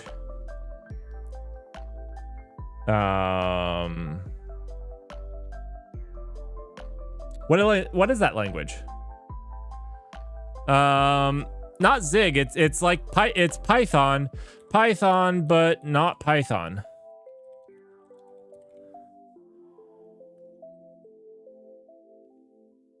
What is it called? It's like the new language. It's not Crystal. Crystal is Ruby. No. It's like a new language, but like it compiles into Python. New language, Python killer. Mojo. It's Mojo. There you go. We could do it in Mojo. You guys didn't know about Mojo Lang? Come on. Get educated. Get educated. All right, Muhammad, back to, or Carbon. We could do Carbon. Yeah, Carbon's like the sea killer. So back to what you were asking, Muhammad. What we're doing right now, which you're right, Fibonacci or doing a bunch of random stuff into memory isn't actually anything about WASM. But what we did want to learn in us learning so far, we've been going through learning different things about WASM. What we've learned, or what we're trying to learn right now, is the performance characteristics of WASM versus native built things. So like if we take the exact same code and build it for WASM versus building it for not WASM, the native architecture, is there a performance difference? That's what we're trying to understand. And so we're making something that's arbitrarily difficult to do, to see if there's a difference. So that's what we're doing, and that's how it is with WASM. We've already learned how to compile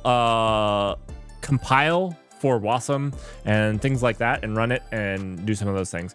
We're also going to learn how to like actually test how much time in memory it takes.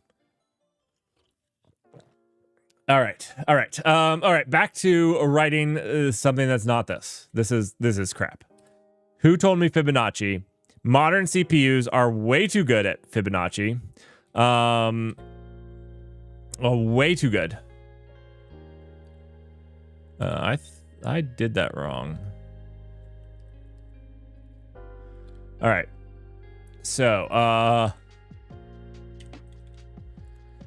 let's see if Copilot can do this. All right. Write an application that loads 1 gig of data into memory. Write an application. Oh, yep. Let's do random data into memory. And then SHA to no wait, we said 512, right? SHA 512 hashes it. We don't want to time how long it takes. We'll time externally, and I'm doing this very purposely because I want to be able to, I want to use external things to inspect this, because we won't be able to inspect it in the WASM runtime anyways.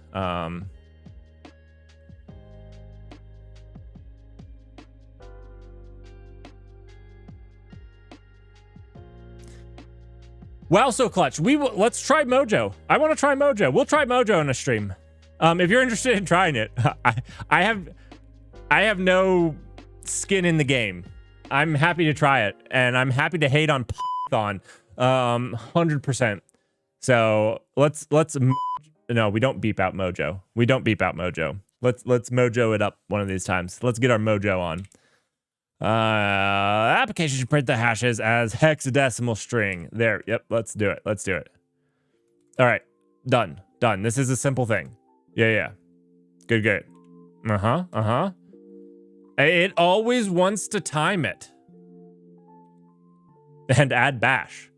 My goodness. Has the AIs gotten more dented? Like, I know that we run these AI games, and I feel like they keep getting more dented.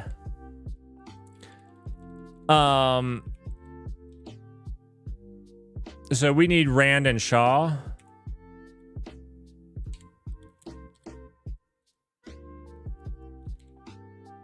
Like now, every single time I'm in a TOML or YAML, it wants to put every line, it ends with 3 ticks. No. Oh, it's so frustrating. It seems like it's just gotten worse.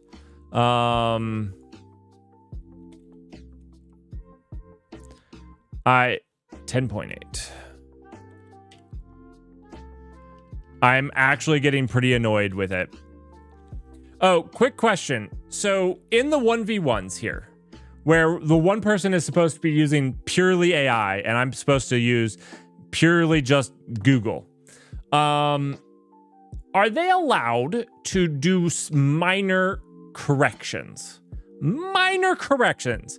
And if so, what constitutes as a minor correction? So in my discussions with them, these are questions that they've had, because I was like, you're only going to be able to use an AI. And they were like, is the AI the only resource, but they can actually type code? Or does the AI have to write all the code? Or is there some in between? I was going to ask you guys what you thought would be the most fun.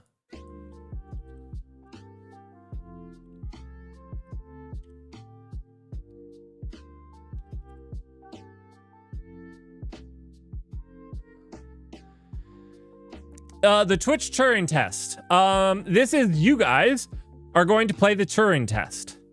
So you're going to have conversations with something, and it's either going to be me or the AI responding or my wife responding. And you have to decide if it's a robot or a human responding. You're not going to know. So you guys are doing this though.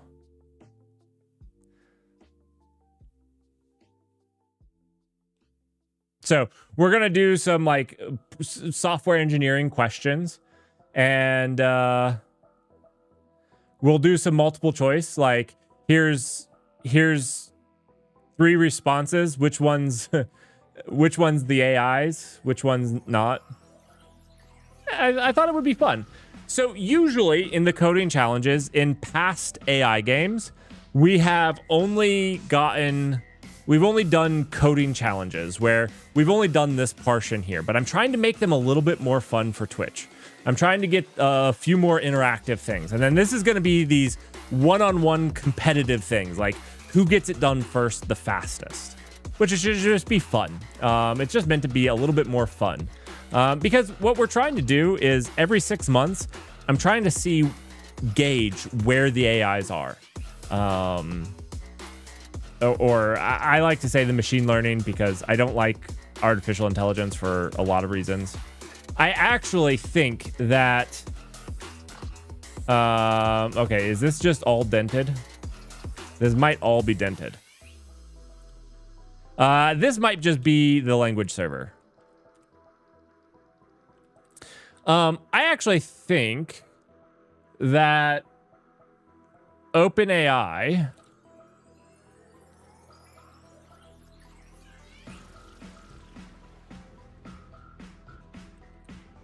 is this actually working?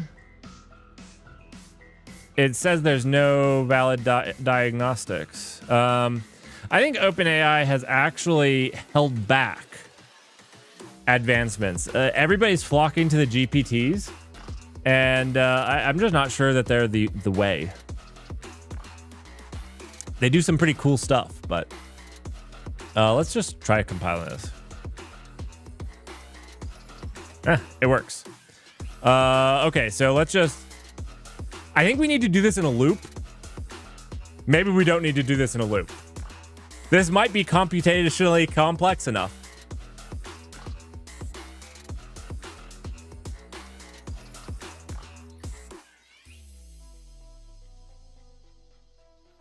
I mean, .rom, if that doesn't sound fun, let me know. I was trying to do it more than just me testing them, because so far it's been just me testing them.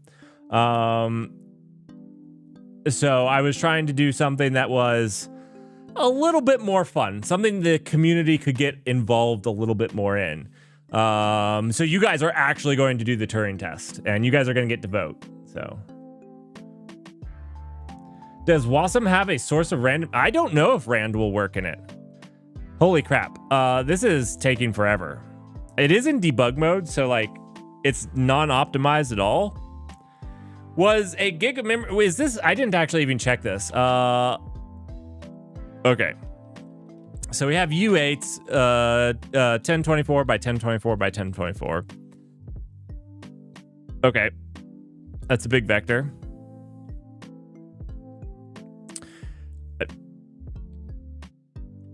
I didn't know this had fill. This is cool. I don't know if this has an architect. We'll try to build it in a second for Wasm. I don't know. This would be kind of the thing that would fail, right?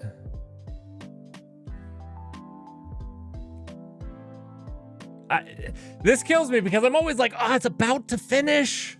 It's about to finish. Is it? I don't know. I don't know if it's about to finish. Let's start smaller and we can ramp it back up. We can ramp it back up.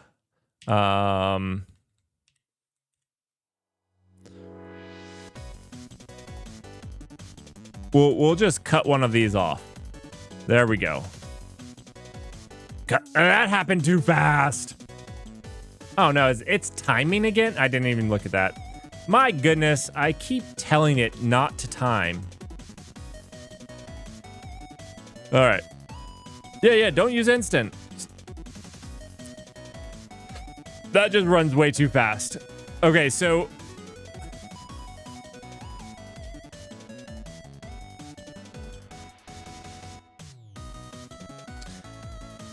let's do this.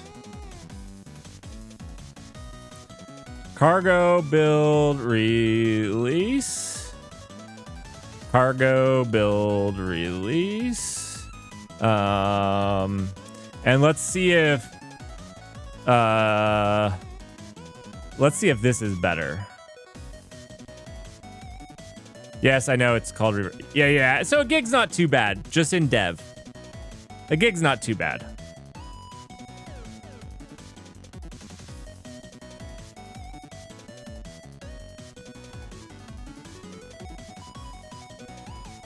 I think it was just debug mode.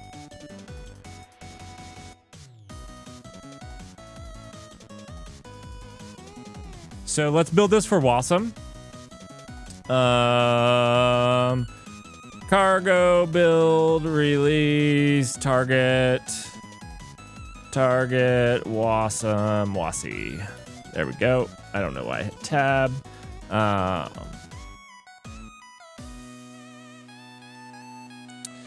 So now we can do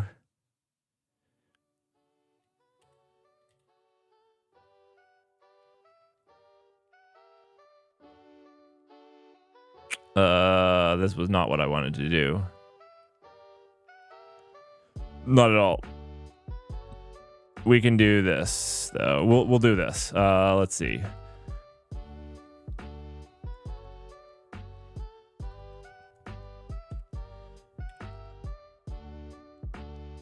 All right, and then we'll come back here. We run time, but this time we have to do Wasmer.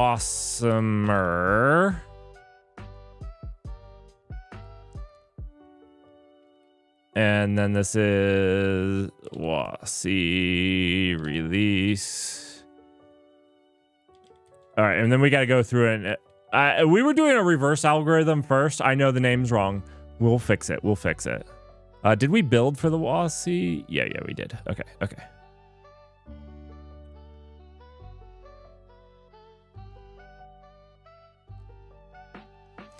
All right, so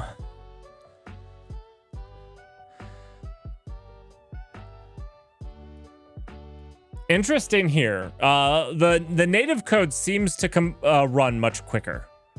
Much quicker. 1 second, 1.3 seconds versus 3.3 seconds. System time is so about the same. Wasm is still getting more juice out of your CPU than up here does. Yeah, up here sucks. Doesn't even get a whole CPU out of it. Let's see. Is there any other interesting information?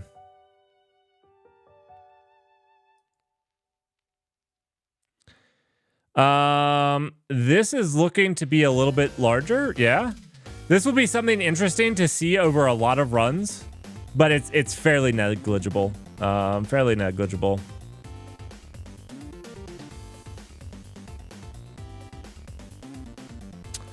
Ooh, this is not negligible.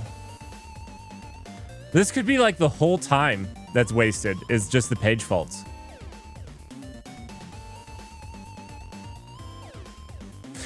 I wonder though, is this stuff accurate? Is this accurate for Wasm? Like, is it getting the right signals? I don't, because like this is like measuring Wasamer.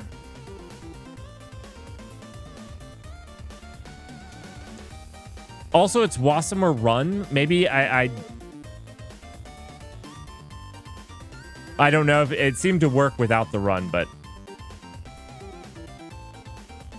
I mean, it gave out the Shaw of it, so it ran.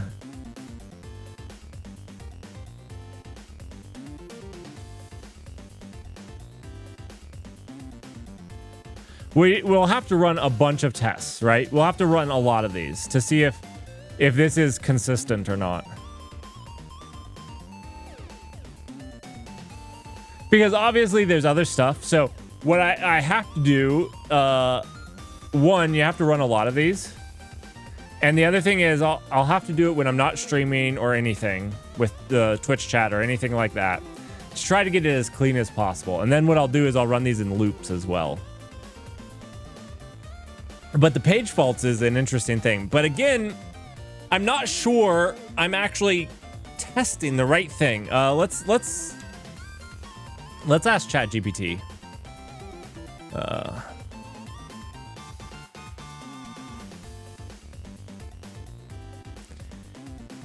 How do I check performance of a Wasm app?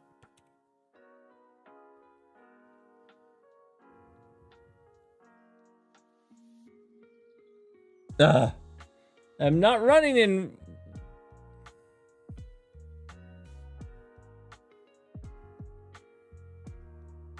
WebAssembly Studio? WebAssembly Studio?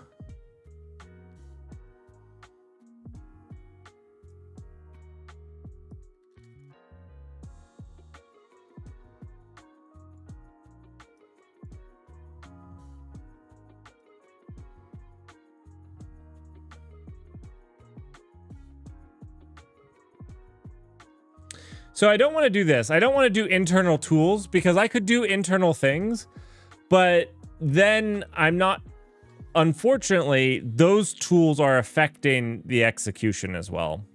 And I'm not sure those tools wouldn't be the same for each platform, which is the problem because the WebAssembly ones wouldn't work outside of the WebAssembly one. So then I would be switching out tools which actually affect the performance. And so I don't think that's a good one.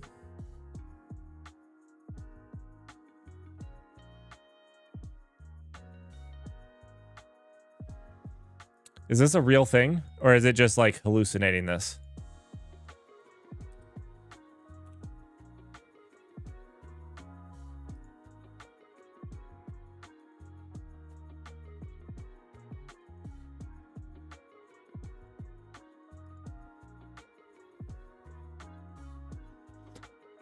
It's gone.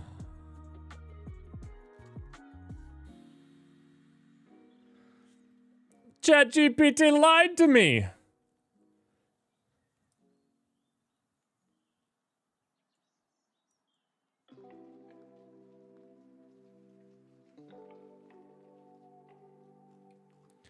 All right. So, not doing that.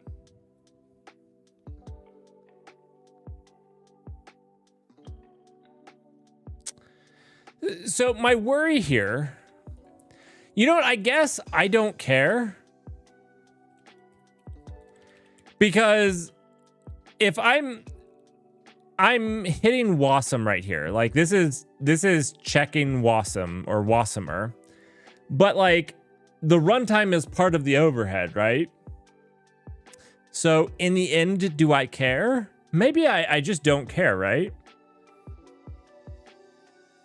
Like maybe that's a fair like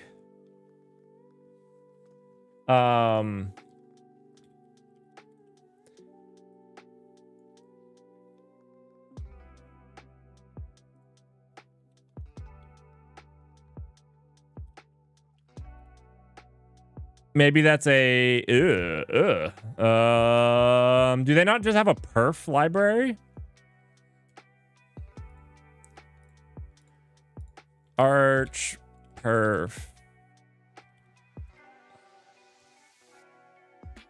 Yeah. Okay. Did I misspell it?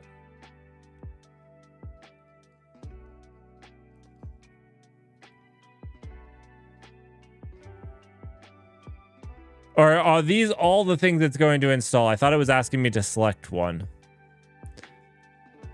This is atrocious. Where's Nix when you need it? Where's Nix? If I was running Nix as a desktop, this would be longer.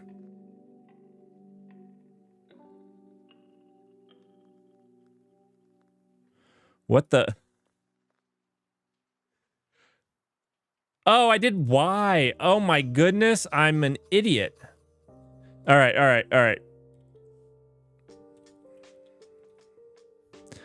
My bad. There we go. I don't know why I did Y.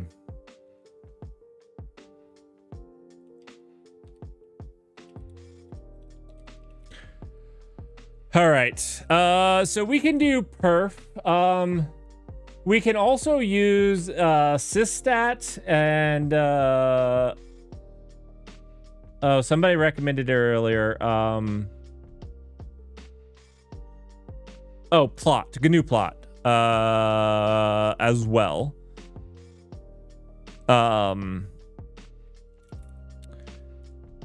I think.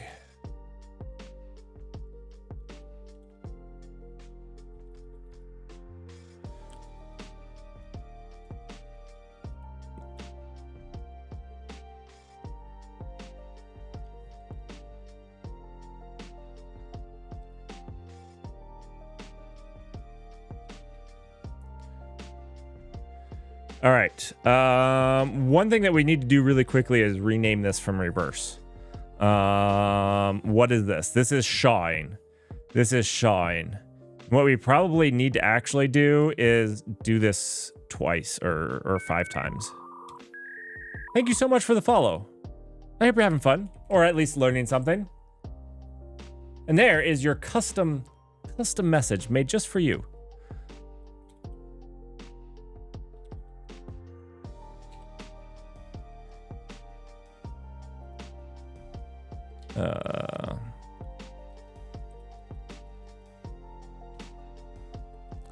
I'm getting so annoyed of the triple tech here.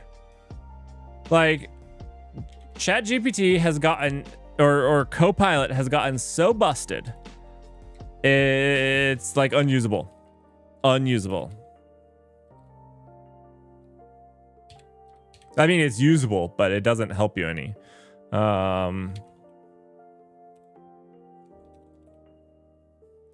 There we go. Now we'll do it 10 times, which should take about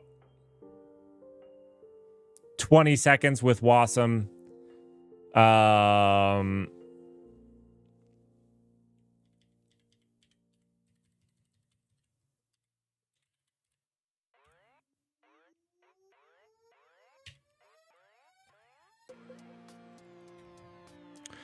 right.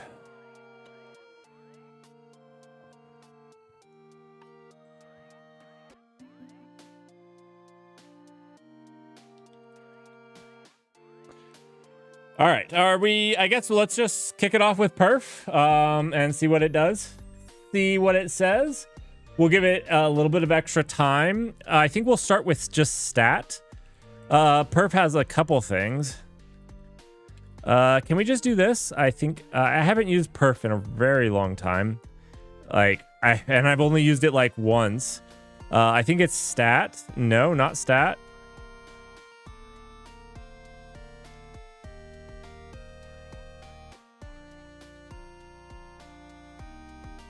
I thought it was stat.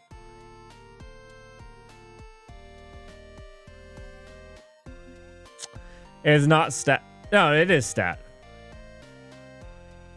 Okay, it is stat.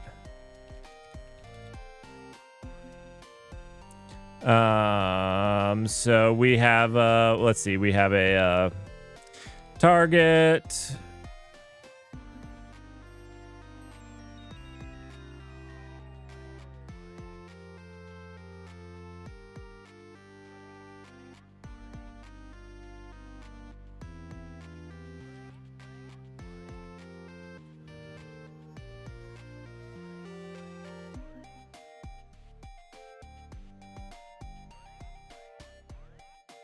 Ooh, we need capabilities.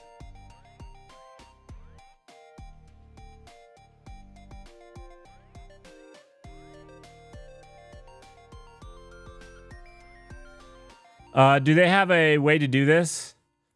Let's see. Easy way to set up perf. Let's ask ChatGPT. Easy way to set up perf.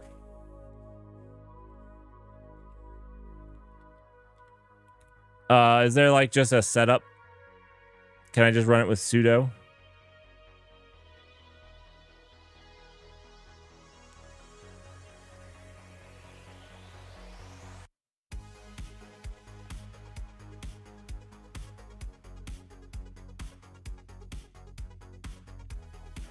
Cargo bench won't run.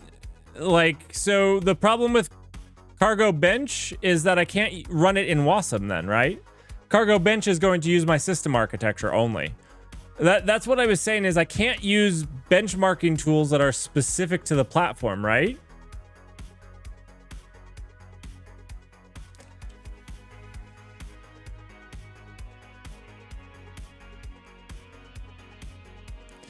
So my basic thought here is we can probably see how much memory the computer uses, especially if we make it run for significantly long enough on a hard enough problem, and we can see if there's a significant difference, right? We're not looking for micro benchmarking here. We're looking for, 1 second versus 3 seconds consistently. That actually says something. That's not micro benchmarking there, especially if you do that over 10,000. If you're saying that it always runs 3 seconds versus 1 second, that's a pretty big deal, especially if it's very consistent. Now, the other thing is there's a lot of factors to go into. Maybe it's not good at SHA-ing, or some of the things that are used in SHA. You have to try some stuff. But like I said, we're just experimenting. We're experimenting. We're learning here. Okay, stat. I thought I could just run like target, but it does not seem to like this.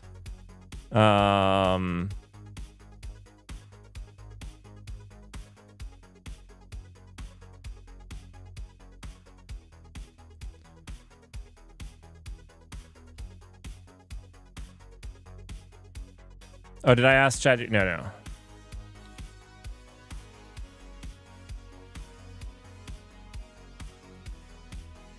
I need permissions. No. Oh, no. Shoot. Just stop.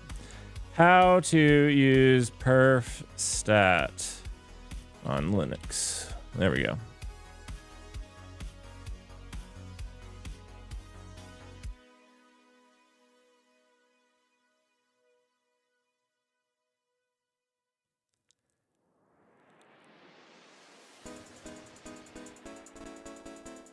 Right, I should be able to do like perf stat ls for their example. Right. Why did it not?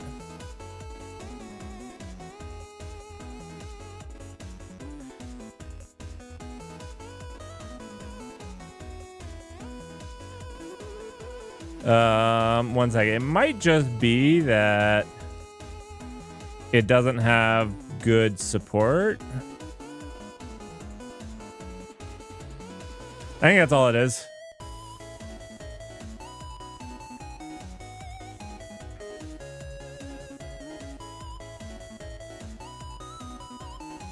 So the benchmarking thing is really interesting because there's a lot of really good angles on why benchmarking in general isn't very good. So this is one CPU. We didn't multi-thread it. That's right. Okay. Okay.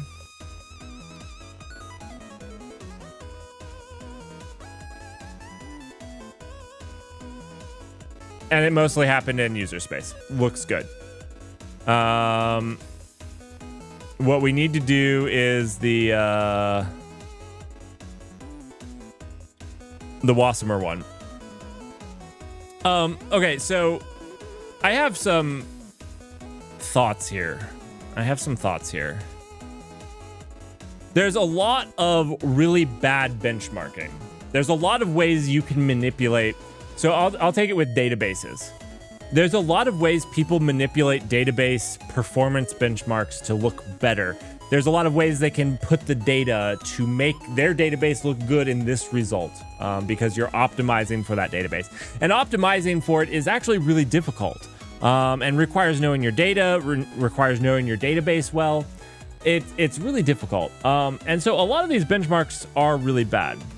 That being said, we have like benchmarks that run on bare metal that you could call micro benchmarks that are very stable.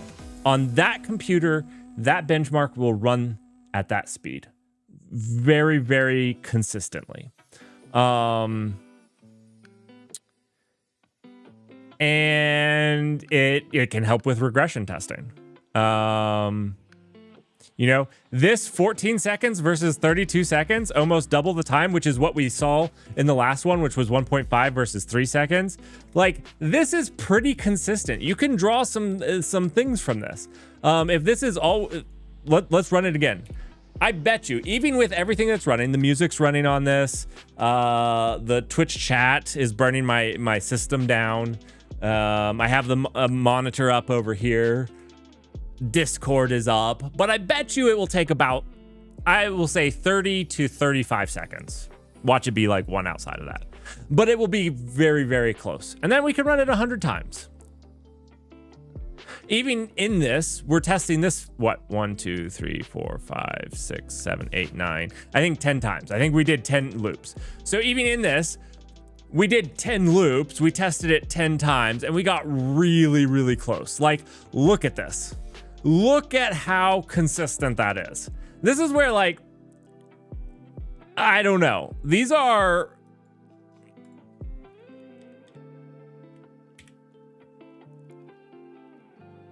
pretty consistent.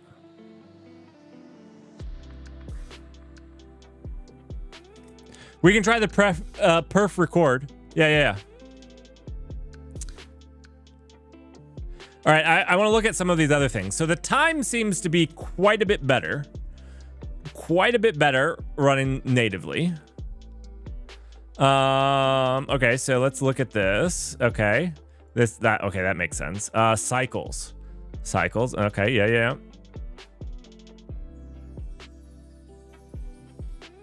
Oh, actually, there was fewer branches. That's interesting.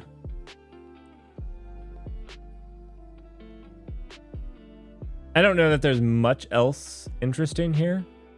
It's single-threaded. We should test multi-threading too. 107.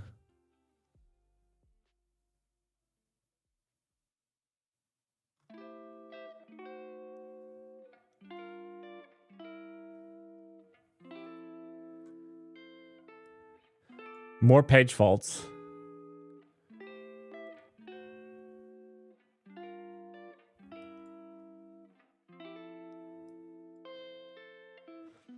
This could be a really interesting thing. If it's like an optimization of the compiler code for the instructions.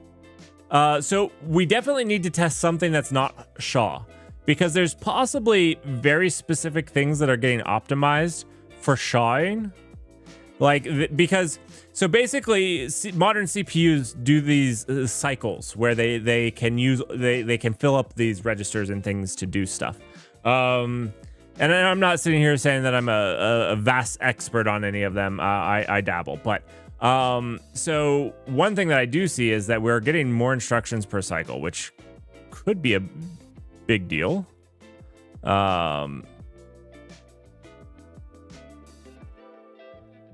And those are like very, very consistent. The 5.24 and the 4.75, very, very consistent. The number of instructions that they're doing, that's like super interesting. I wonder what Wasm is doing on the back end more and more.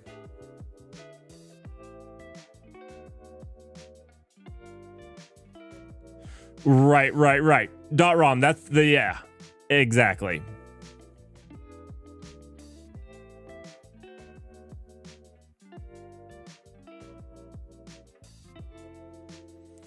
Dirk, 100%. 100% they can be of environment. Absolutely. Absolutely.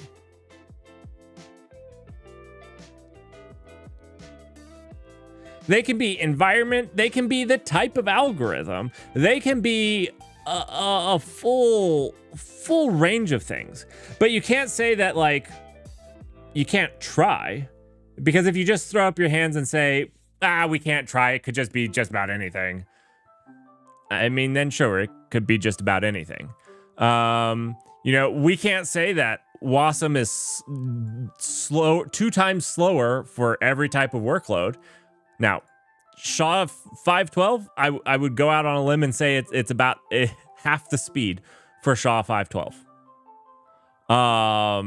Now, is it just my system? We can try a different system. We can spin up a GCP instance or a Linode instance, excuse me, and run these same things. Absolutely. Yeah.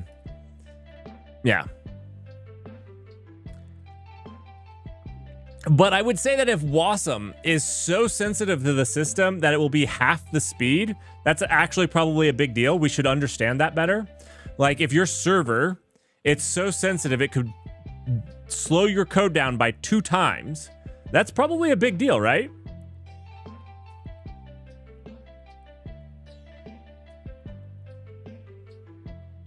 Oh, .rom, I could try. How do I disable SMID instructions for the local?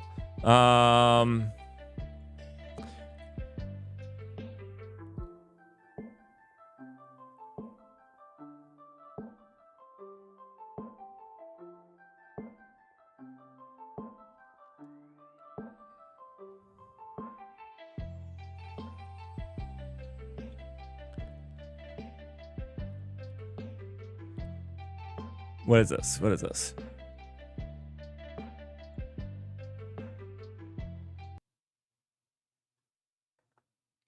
Hi, everybody. So I'm Emery Berger. I'm going to be talking today about performance matters. This is joint work with my former PhD student, Charlie Kurtzinger. So I'm going to tell you a story that happened a short time ago in a valley far, far away. Not actually this one, but in fact, this one. So the story is about a character who we're going to call Luke.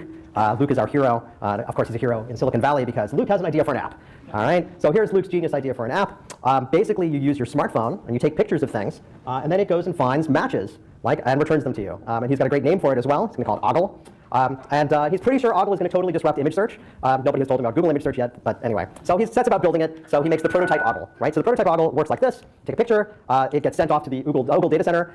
If it is new, it gets added to the database. Sense trying to squeeze out any performance out of something when it was going to double in 18 months, right? The chance that you in 18 months were going to squeeze out double the performance, pretty slender, so you might as well just sip mojitos on the beach, right? I can tell you that this was, well, maybe the mojitos and beach part notwithstanding, not just an accident. I don't get what right? the point is here. How is this even possible? So the way that Stabilizer works is that it randomizes layout. So it randomizes a lot of things. It randomizes the function addresses. It randomizes stack frame sizes. It even randomizes heap allocations. Actually, the code change. And so we can actually distill out this effect. All right, great. By and large, it looks like 02 over 01 is a win. How about 03? I'll have to watch it some other time. It's pretty long. I didn't realize quite how long it is.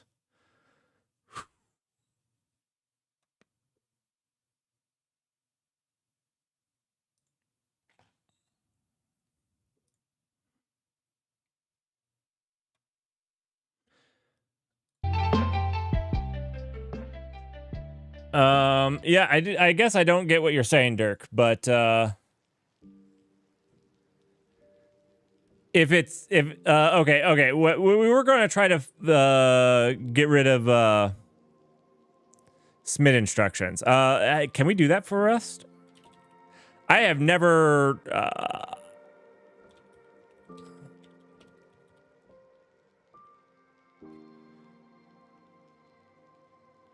I always say SMID, but it's telling the compiler not to use it.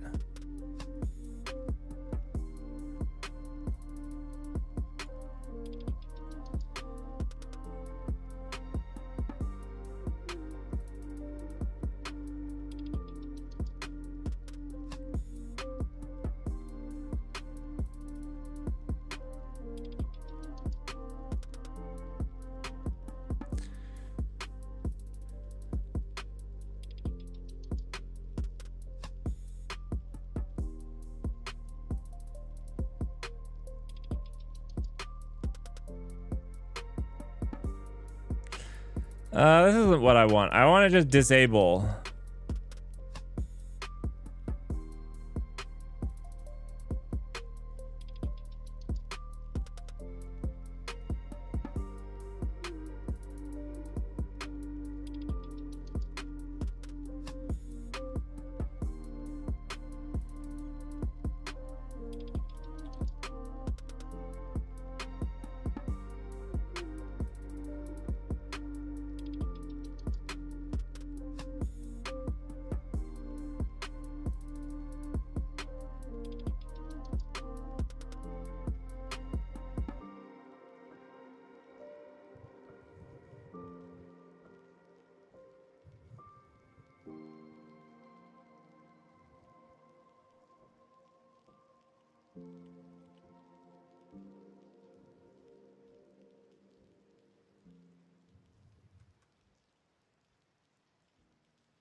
I said compile without, but maybe disable SMID is better.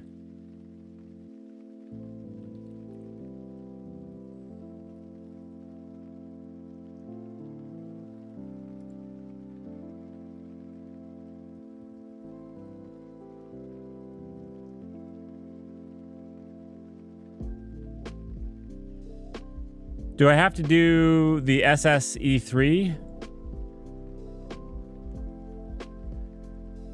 Can I just disable all of them?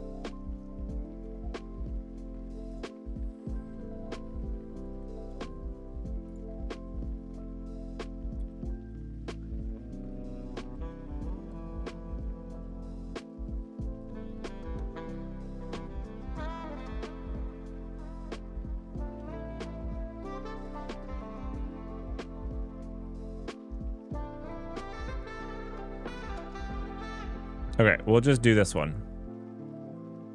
I guess in cargo I can do the same thing, right? I will try. And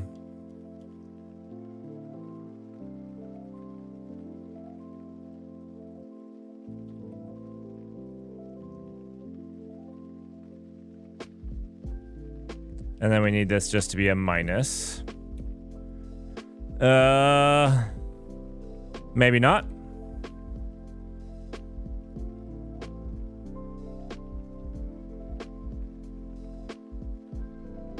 You set it all up in the cargo? Oh, sweet, sweet, sweet. I have never done this. Let's see. Is there instructions on the flags here? Where to set them in the cargo?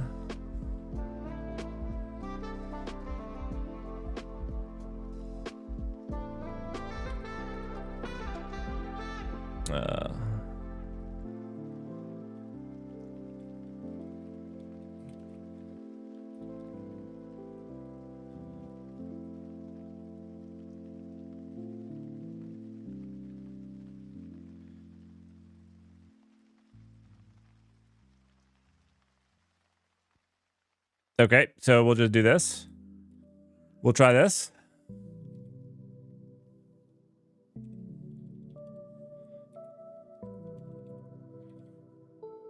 Okay, so Apollo, you want me to target all those things?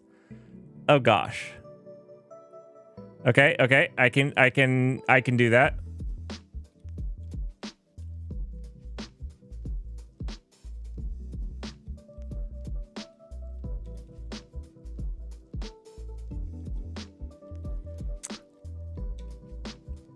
Okay, I mean, part of me says also,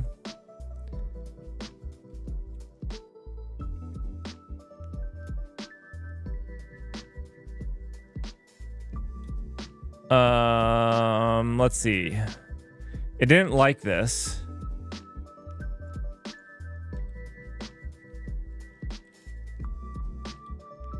You know what? I'm just doing that.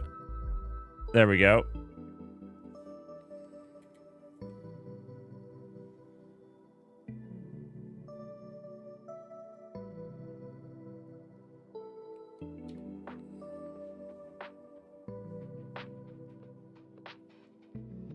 Do I have to put this under a profile? Unused manifest key. I guess maybe I need to put this under a profile.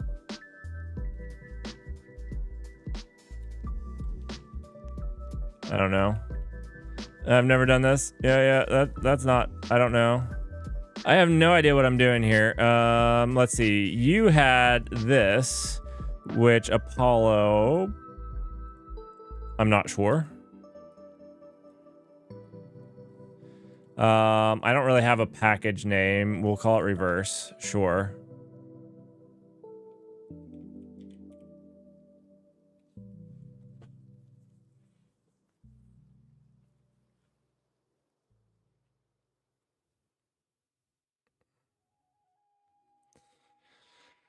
Okay.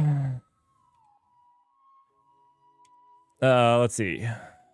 How to use cargo rust flags.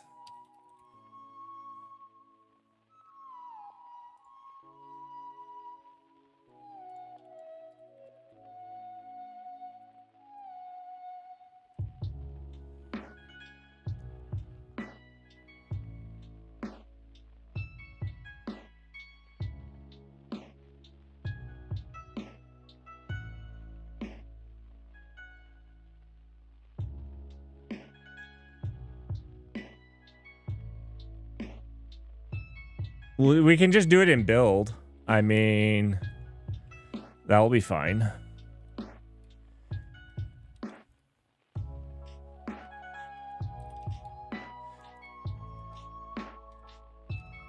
Can I just do release here? Yeah, I don't know. I don't know what's going on. I guess we just do this.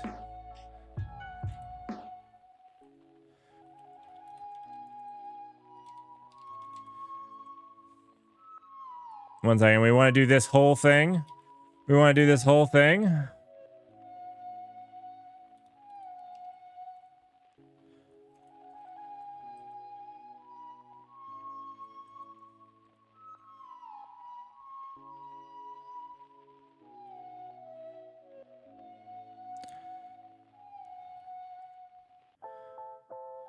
I screwed this up. I screwed this up.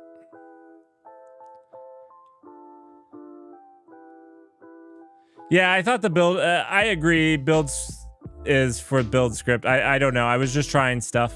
They put it build here. I thought, hey, maybe it would work. All right, let's try this. All right, now let's see if this sucks as much as,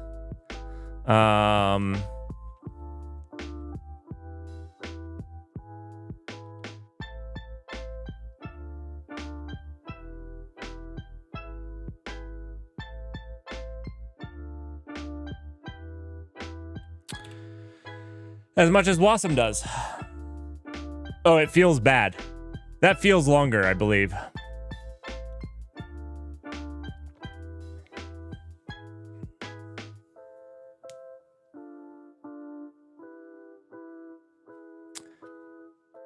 That feels like it's sucking more.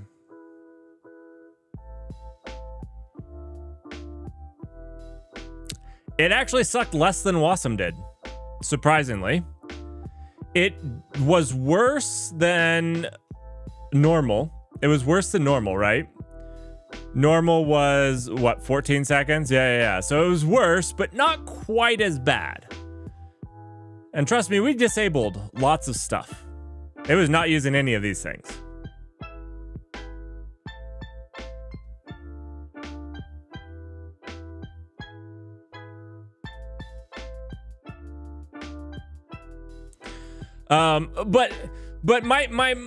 But this is beyond the point. Let's say it's all.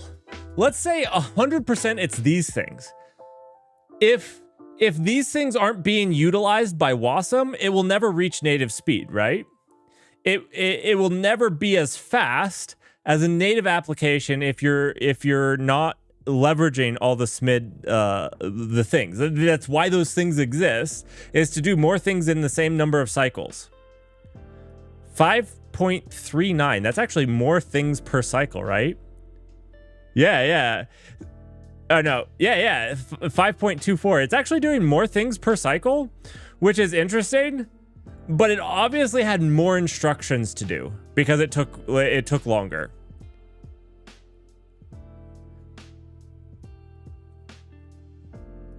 So yeah, it did more instructions, which is also true of Wasm. Wasm did even more instructions. Look at how few instructions. This did 384 versus Wasm's 834 versus this one, which is 600. I mean, it's probably 100% not taking advantage of CPU features. That would be my guess.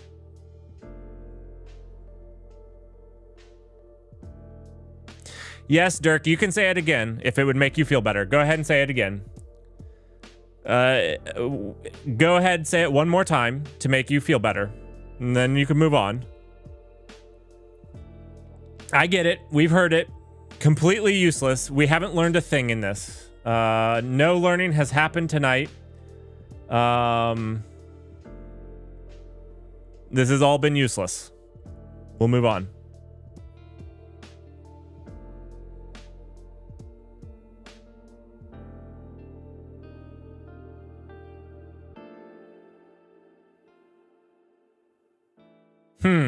Interesting. Wasmer mentions SIMD.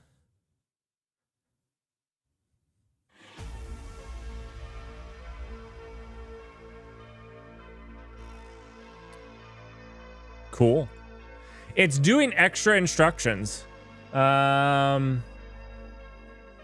need another thing though than this. I like this one, but it could just be the things that are being done here. The other thing that I don't know is random. Like, how does Wasm do random?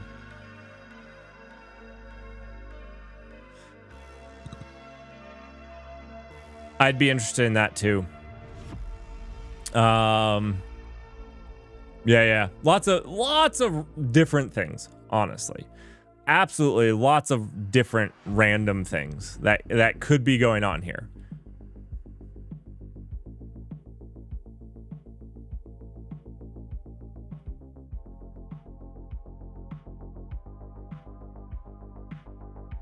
Oh, let's chunk the memory down.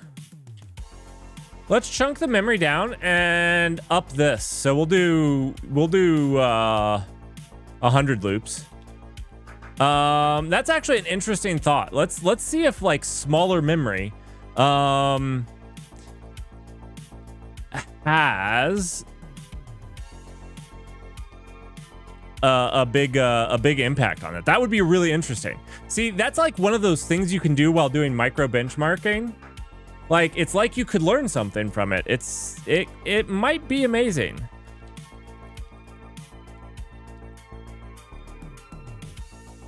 Let's see. That's what I need to stop tabbing that in. There we go.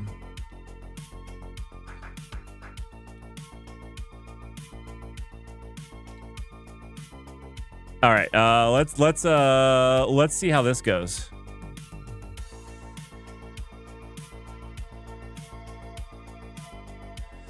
I mean, that was a lot faster. Let's try the WASI now. Yeah. Here we go. That was also a ton faster. Memory's a good call. So big chunk in memory is not great. Let's see. This is too short. We need to up the time. It still took more than double the time, but let's up the time. That's too short. Let's do 1,000. No, yeah. Let's just go give the terminal a bad time. We'll give the terminal a bad time.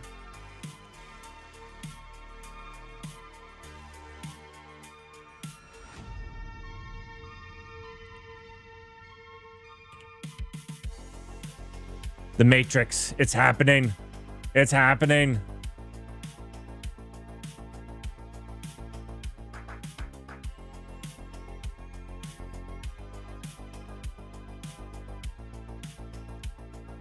Dirk.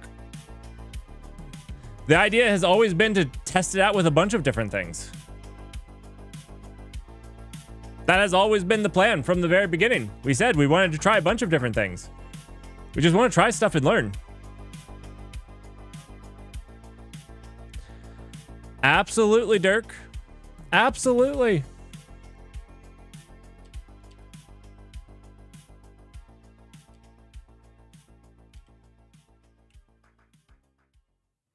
All right, we're not going to be able to see this again. One second, I'm going to take a picture.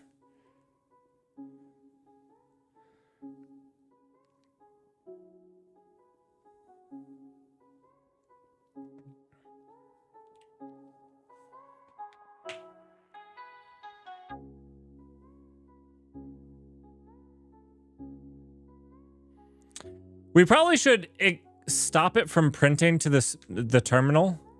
I don't know if Wasm is bad at that. Let's do that next. So Wasm did that in...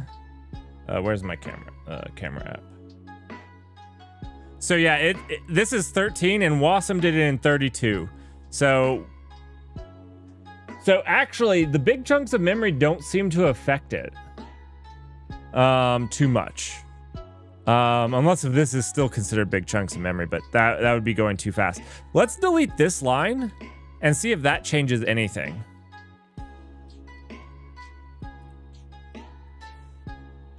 Oh, we can't do, okay, yeah, let's see. We don't, I guess that's unused. It's fine. It'll survive.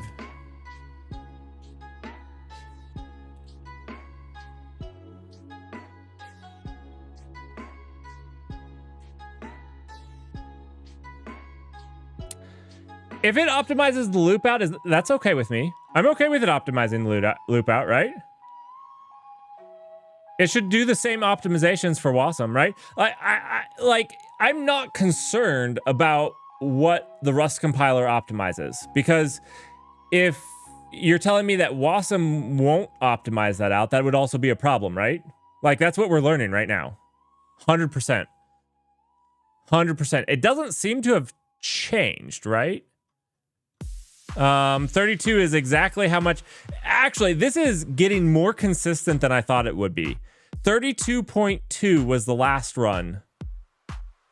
And we have 32.19. This is amazingly consistent. Much, like I said, I've always found bare metal to be pretty consistent.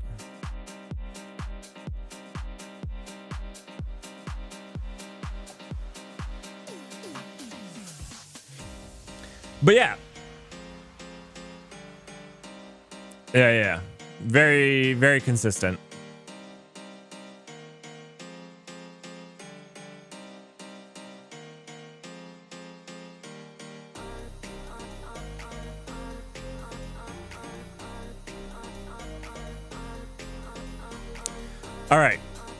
All right, so we need to do something else. Rust micro benchmarks.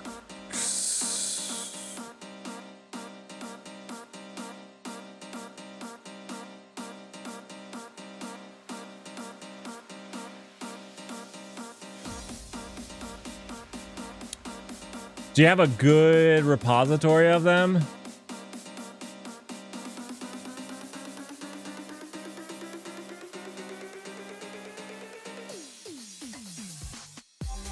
I don't want a benchmarking framework. I just want some benchmarking code.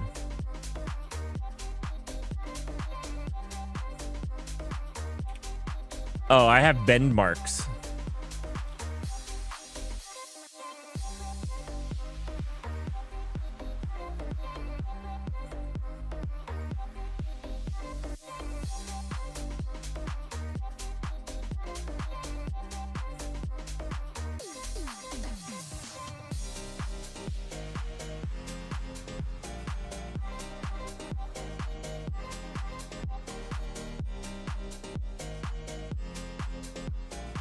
We can just write a few more. That was kind of fun coming up with this.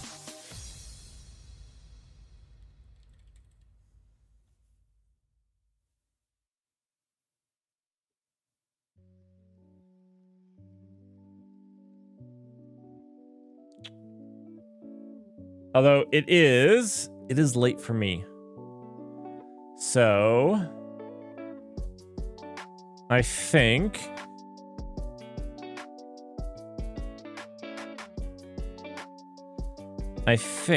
I will call it a night. I will try to find some out there. We need to do this with Go as well. I want to see the comparison of Go running and the same Go compiled for Wasm running. I think that will be really interesting. Just again, the exact same Go code compiled. I want to do some things that are like SHA has computation. I'd like to see some more memory variations in memory size. I know that we played around with that a little bit. It didn't seem to have too big of a deal here. Yeah,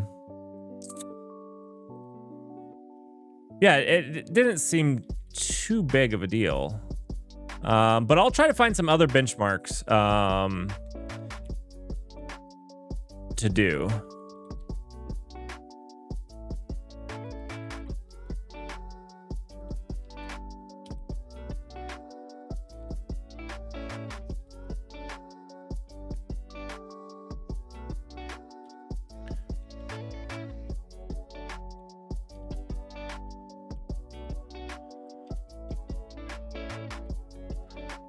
And then we'll play around some more with this. We have some other stuff to do Saturday as well. So, yeah, but I got to get going because I got to get prepared for the news for tomorrow. Friday, I always at noon, high noon. On Fridays, I cover software engineering news that has come out. So if you want to join me, please do.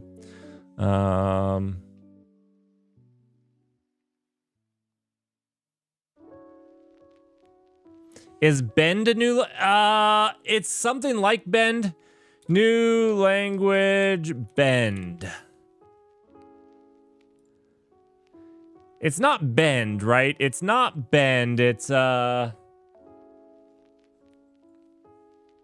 new software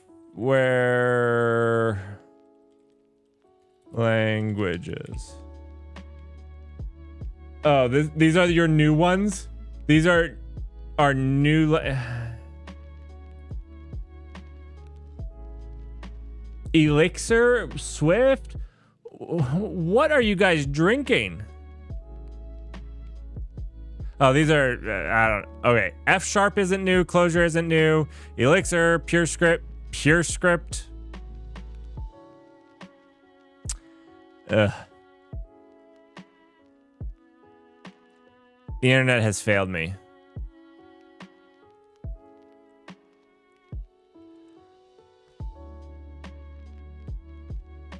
It's not Bend. What is it?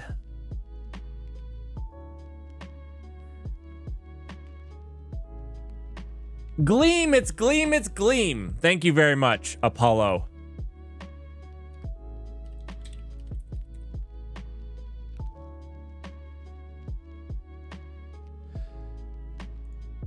There we go.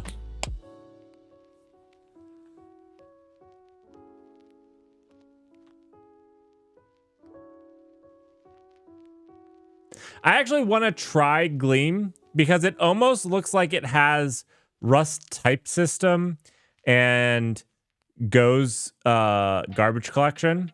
So I actually am afraid that I might like Gleam. I actually am afraid that I might like Gleam. Which kind of keeps me from using it.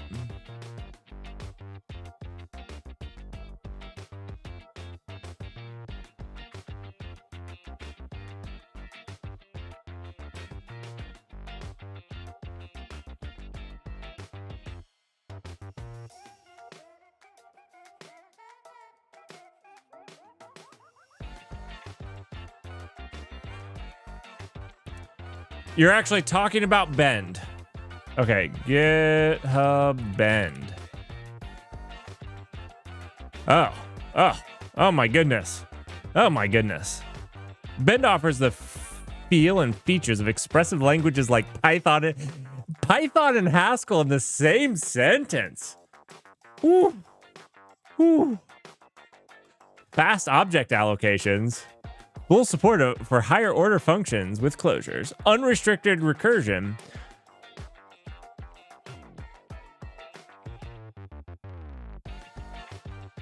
Okay. Bend scales like CUDA. I can actually write CUDA.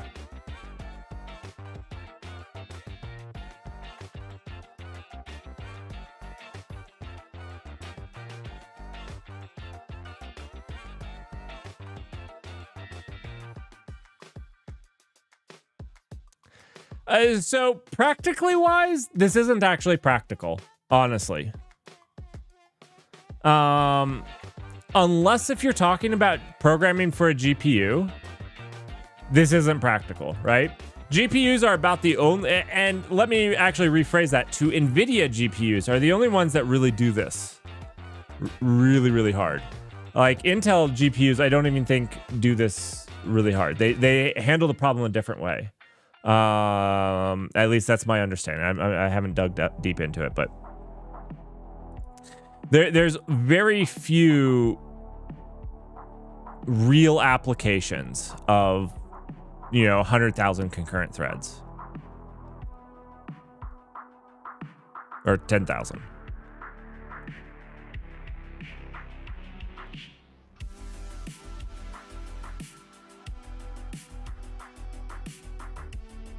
Intel has yes. Intel Arc.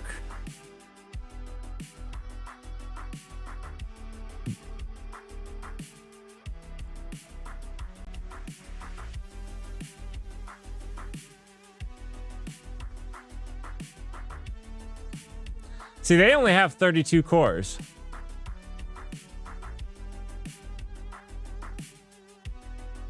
They do parallelization though. These cores do. So I don't know. It might do massive parallelization better than I think they do, but I don't think that they tackle the problem the same way NVIDIA GPUs do. Because if you look at like the NVIDIA, the RTX, let's do the 4090. 4090. If we look at the specs of RTX 4090 minus the price spec, I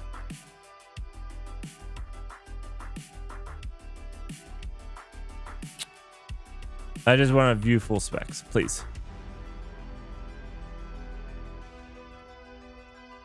Where, yeah. This is where you can have like 10,000 or 16,000 threads.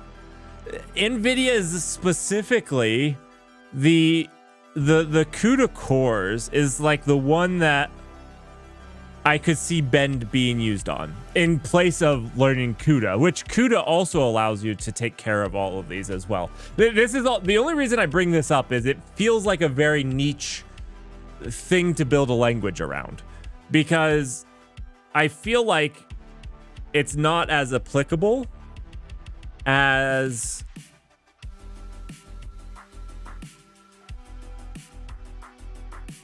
I just don't find that it could be that applicable, right? And NVIDIA already has CUDA. So I don't know.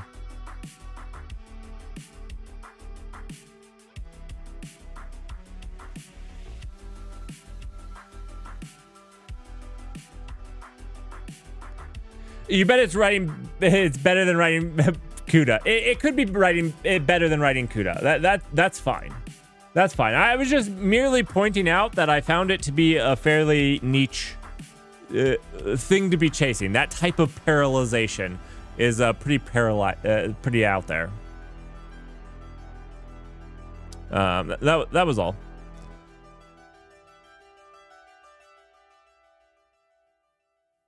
I think that the main selling point is that you can write sequential looking code that gets odd. You know, I actually don't love that.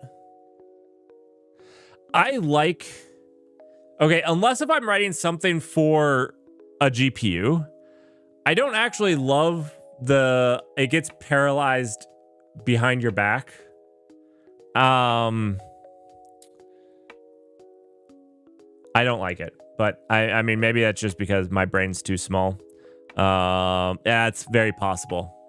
I might be just a little smooth. You know, not fully. This is still running. What did I do? I made it bigger. Oh, we made it bigger and we're still running this many iterations of it. Holy crap. Okay, that's why it's still running. That's fair. That's fair. That's on me. Okay.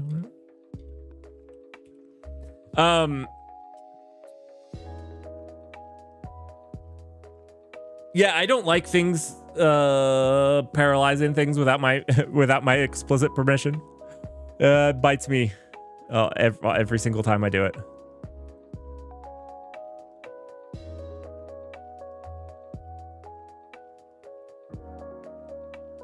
This is all on a single core. The other thing that we need to do here is test threading. We haven't done any threading. So we got CPU time, memory disk. We need to test threads. Like, does Wasm handle threads better? I don't know. I was told that Wasm runs at native speeds. So that's what we're trying to figure out. Does Wasm run at native speeds? So far, the answer I have to say does not look promising. This should take something around like 2 minutes to run, like 120 seconds, I think. If I count, because we're doing 100 times, 10 times took 14 seconds. So 10 times that would be about 140 seconds. So yeah, it should take about 140 seconds to run this.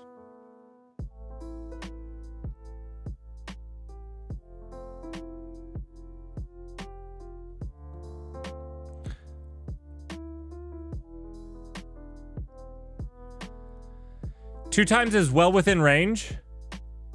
Really? You think 2 times is well within range of running at the same speed? You would consider that native performance? I don't think something that is 2 times as slow, I would consider native performance. Oh, really?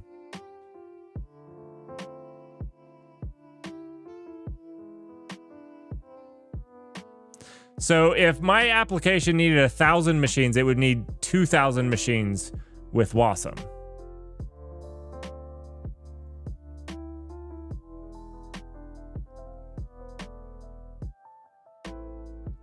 Well, it was that the literature that told me that it ran at native speeds.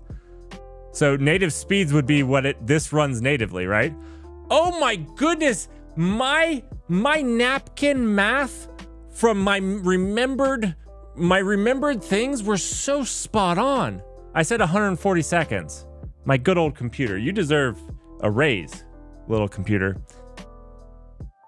My goodness. I was close.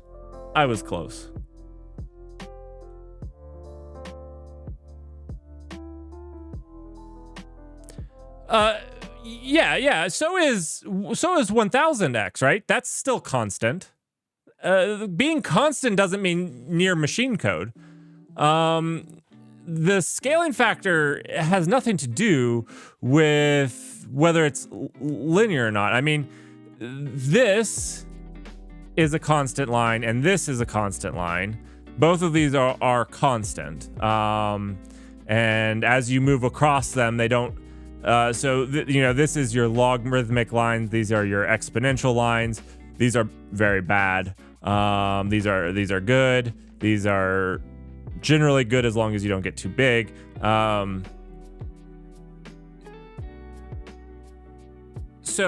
But this constant line, you take it out long enough, and okay, that kind of curved up, and it's above logarithmic time. But my point is, like, if you said something performed the exact same and it was 2 times slower, I think that's a load of horseradish.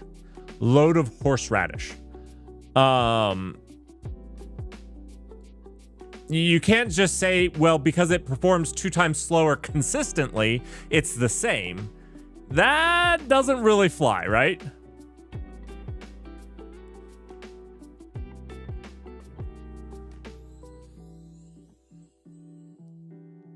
Right. If a for loop in Python runs 100 times slower, it's consistently 100 times slower. That's not native speeds. I don't know. Now, we don't have to stay on that for too long. I'm not sure that I consider that native speeds.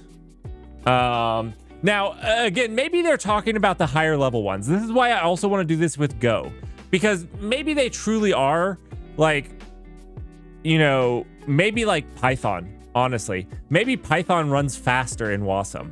I could actually see that, where the transpilation to Python or to Wasm actually is an improvement. So, maybe we need to do a few of these in Python just to check that. Because maybe that's what everybody's talking about, is that Python runs faster in Wasm. Because a lot of the literature that I read made it sound like some things would run faster too. So we've got to try. We've got a lot more experimenting to do, to get a better picture of this, but we'll get there.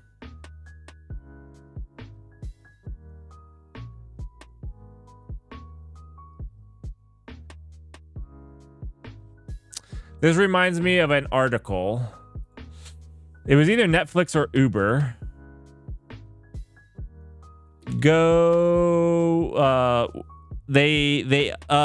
What was it? So it was an engineering blog. They actually, it was garbage collection.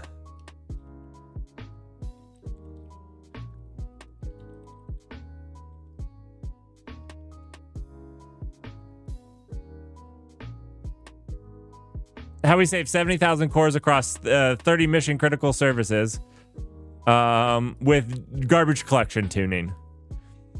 And I don't remember the percentage. I want to say it was 17%.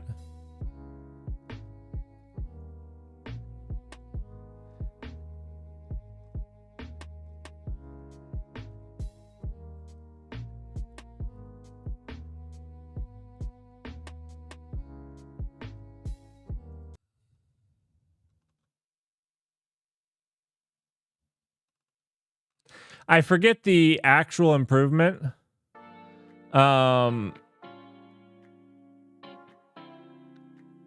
This was just in their P99s, though. I'd have to... It wasn't a very big one, but it saved them a ton of money.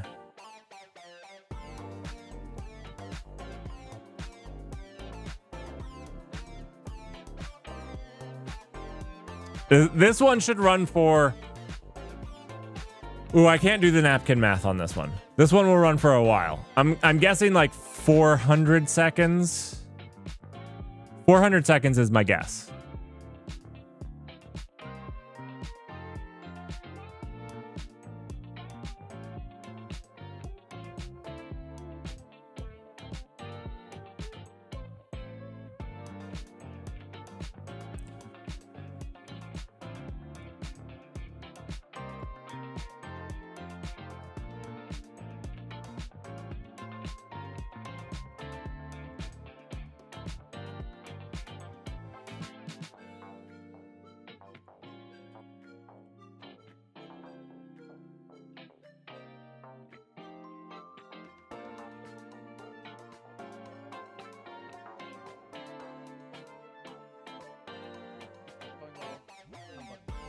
What is this one about?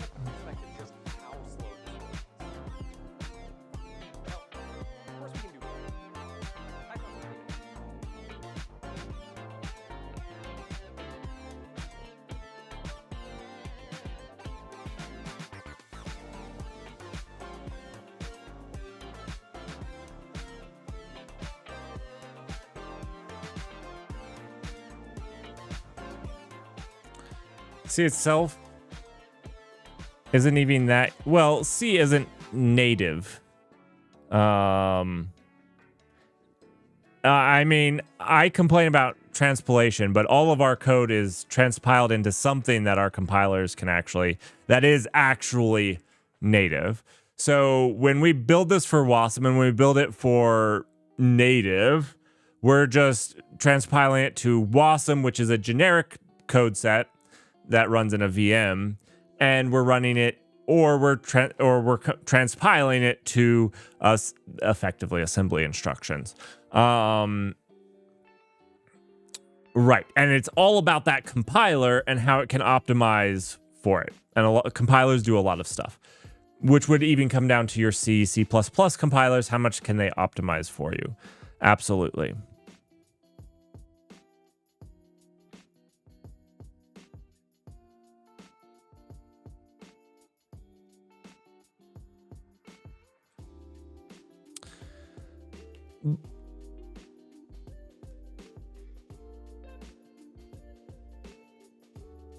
Well, you are a huge Wasm defender here. I mean, you're saying that, you know, over 2 times thing is native, is the same. Yeah. I don't think it is, but that's fine. That's fine. This is super interesting to me. I want to learn more about why the sys is smaller. This fascinates me. This has been super consistent that the root level is consistently on Wasm smaller.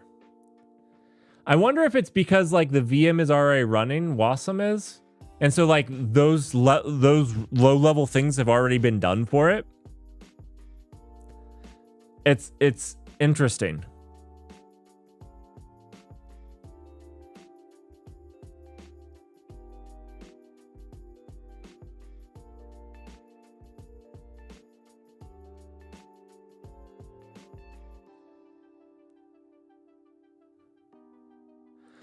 Very interesting. I do want to try this the same benchmarks and stuff with Go and maybe a JIT. So I feel like what we're going to see here is that JIT, like Python, I think Python's an interpreted Python or the likes are going to run better on Wasm. That would be like my guess is that you're going to get better performance this way. But that would just be my guess. I've never tried Python. But does Python compile to Wasm? I don't even know if that's a thing.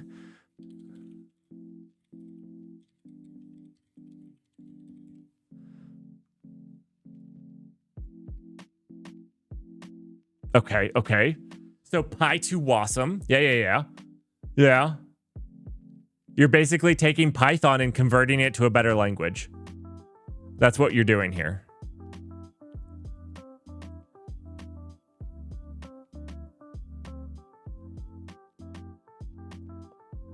So anyways, we'll see, because my guess is that some languages won't look this bad. That would be my guess. Maybe some are even flipped. And like I said, I think that there could be workloads that, you know, fit Wasm better as well, which is what we need to experiment with is just different workloads and different things to do this. But the only way to do that is just to try them out. All right. Anyways, I got to get going. This was fun. I had fun playing around with Wasm. I learned some things. and we'll continue learning some. If you guys have interesting things on how to do some of these things, I know that there's a couple videos that are super long that I'll have to watch at some point. Let me know. All right. Thanks, everybody. Hope you have a good evening, and I'll